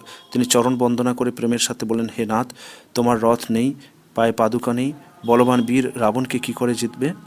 শুনহু শাখা কহ সান্দন আনা, লঙ্কাকাণ্ড 82। কৃপানিধান রাম বললেন, হে সখা, যাতে জয় হবে এমন রথ এনেছি। সে রথের চাকা শৌর্য ও বীর্য, তার ধ্বজা ও পতাকা সত্য ও শীল। ঈশ ভজন ও সন্তোষ কৃপানা, লঙ্কাকাণ্ড 84। এই রথের চতুর সারথি হচ্ছে ঈশ্বর ভজন, ঢাল হচ্ছে বিরতি ও তলোয়ার হচ্ছে সন্তোষ, কুঠার হচ্ছে দান, বুদ্ধি হচ্ছে শেল, ধনুক হচ্ছে বিজ্ঞান। অমল অচল মন তো হরিপু তাকে, লঙ্কাকাণ্ড 80:5-6। নির্মল অচল মন হচ্ছে তুনির, সংযম নিয়ম নানা প্রকার বান, ব্রাহ্মণ গুরুর পূজা অভেদ্য কবচ, এদের সমান বিজয়ের অন্য উপায় আর নেই। সখা, এইরূপ ধর্মময় রথ যার, তাকে জয় করবার মতো শত্রু কোথাও নেই। মহা অজয় সখা মতিধীর, লঙ্কাকাণ্ড 80:ক। ধীর বুদ্ধির সখা শুনো, যার এই প্রকার দৃঢ় রথ আছে সে বীর মহা অজয়, সংসার রূপ শত্রু সে জয় করতে পারে। রাবণ মরল মনের রাজ্যে, দুষ্টের মৃত্যু হওয়ায় মনে রামরাজ্য বসল। আবার এদিকে রামরাজ্য অযোধ্যায় ফিরলে, রামচন্দ্র অযোধ্যায় ফিরলে সেখানে যে রাম রাজ্য বসল, তাও হৃদয়ের রামরাজ্যের জুড়ি হলো। রামরাজ্যের স্বরূপ, রাম রাজ বৈঠে বিষমতা খই, উত্তরকাণ্ড 20:4। রামরাজ্য বসল, ত্রিলোক আনন্দিত হলো, সকল শোক গেল, কারোর সাথে কেউ শত্রুতা করে না। রামের প্রতাপ ভেদ বুদ্ধি দূর করে দিল। বর্ণাশ্রম নিজ নিজ শোক না রোগ, উত্তরকাণ্ড 20। বর্ণাশ্রম অনুসারে সকলে বেদের পথে থেকে নিজ নিজ ধর্ম পালন করতে লাগলো। সকলে সর্বদা সুখ পেতে লাগলো, রোগ শোক ও ভয় রইল না। দৈহিক দৈবিক নিরত শ্রুতি রীতি, উত্তরকাণ্ড 21:1। দৈহিক দৈবিক ও ভৌতিক এই ত্রিতাপ রামরাজ্যে কারো রইল না। সকলে পরস্পরের প্রতি ভালোবাসার সম্পর্ক রাখলো, সকলে বেদ অনুসারে ধর্ম পালন করতে লাগলো। চারীয় চরণ ধর্ম কে অধিকারী, উত্তরকাণ্ড 21:2। জগতে 4 পা পুরো ধর্ম স্থাপিত হলো, স্বপ্নেও পাপ রইল না। সকল নরনারী রাম ভক্তি রত হলো, সকলেই পরম গতির অধিকারী হলো। অল্প মৃত্যু নাহি ন লচ্ছনহীনা, উত্তরকাণ্ড 21:3। অকাল মৃত্যু রইল না, সে ব্যথা কেউ পেত না। সকলেরই সুন্দর নিরোগ শরীর হলো, না রইল দারিদ্র, না রইল দিন দুঃখী, কেউ মূর্খ বা অলক্ষণে রইল না। সব নির্দম্ভ কপট শয়ানে, উত্তরকাণ্ড 21:4। সকলে নিরহংকার ও ধর্মরত হলো, সকল স্ত্রী ও পুরুষ গুণী হলো, সকলে গুণজ্ঞ পণ্ডিত ও জ্ঞানী হলো, সকলেই কৃতজ্ঞ হলো, কেউ কপটতা করে চতুরতা করবার রইল না। রামরাজ নভোগেশে কাহুহি নাহি, উত্তরকাণ্ড 2:21। হে গরুড় শোনো, রামরাজ বসলে স্থাবর জঙ্গম সাথে এই জগতে কারো কাল ধর্ম স্বভাব ত্রিগুণের জন্য যে সকল দুঃখ হয় তা রইল না। দণ্ড জনিত হো রামচন্দ্র কে রাজ, উত্তরকাণ্ড 2:22। সাধারণ রাজ্যের রাজারা ভেদ দণ্ড ইত্যাদি নীতির দ্বারা রাজ্য পালন করে থাকে, কিন্তু তার ভিতর হিংসা কপটতা রয়েছে। রামরাজ্য বসলে আর ভেদ ও দণ্ডনীতির দ্বারা রাজ্য চালাবার আবশ্যক হলো না। রাজা রাজদণ্ড ত্যাগ করলেন, অর্থাৎ লোককে গায়ের জোরে শাসন করা বা শাস্তি দেওয়া উঠে গেল। জেলখানা, বেত, ফাঁসি, শুল ইত্যাদি রইল না। রাজা দণ্ড দেওয়া ত্যাগ করলে দণ্ড গেল কোথায়? রাজার হাতের দণ্ড লাঠি হয়ে দণ্ডী বা সন্ন্যাসীর হাতে গেল। ভেদ নীতি, একে অন্যের ঝগড়া বাঁধিয়ে শাসন করার নীতিও উঠে গেল। ভেদ তখন কোথায় গেল? ভেদ গেল নর্তকদের সমাজে। সুর তালের জন্যই ভেদ ব্যবহার হতে লাগলো। সাধারণ রাজারা পররাজ্য জয় করতে বের হন, কিন্তু রামরাজ্যে কোনো পররাজ্য রইল না, পরই কেউ রইল না। জয় করবে আর কাকে? জয় করবার কাজ রইল মাত্র নিজের মনকে। এই হলো রামরাজ। এই রাম রাজের প্রতিষ্ঠা হৃদয়ে ও বাইরে। রামরাজেরই প্রতিষ্ঠার পথ দেখাবার জন্য রামায়ণ। রামরাজ বর্ণময়, বর্ণনায় রামচরিত কথা চরমে।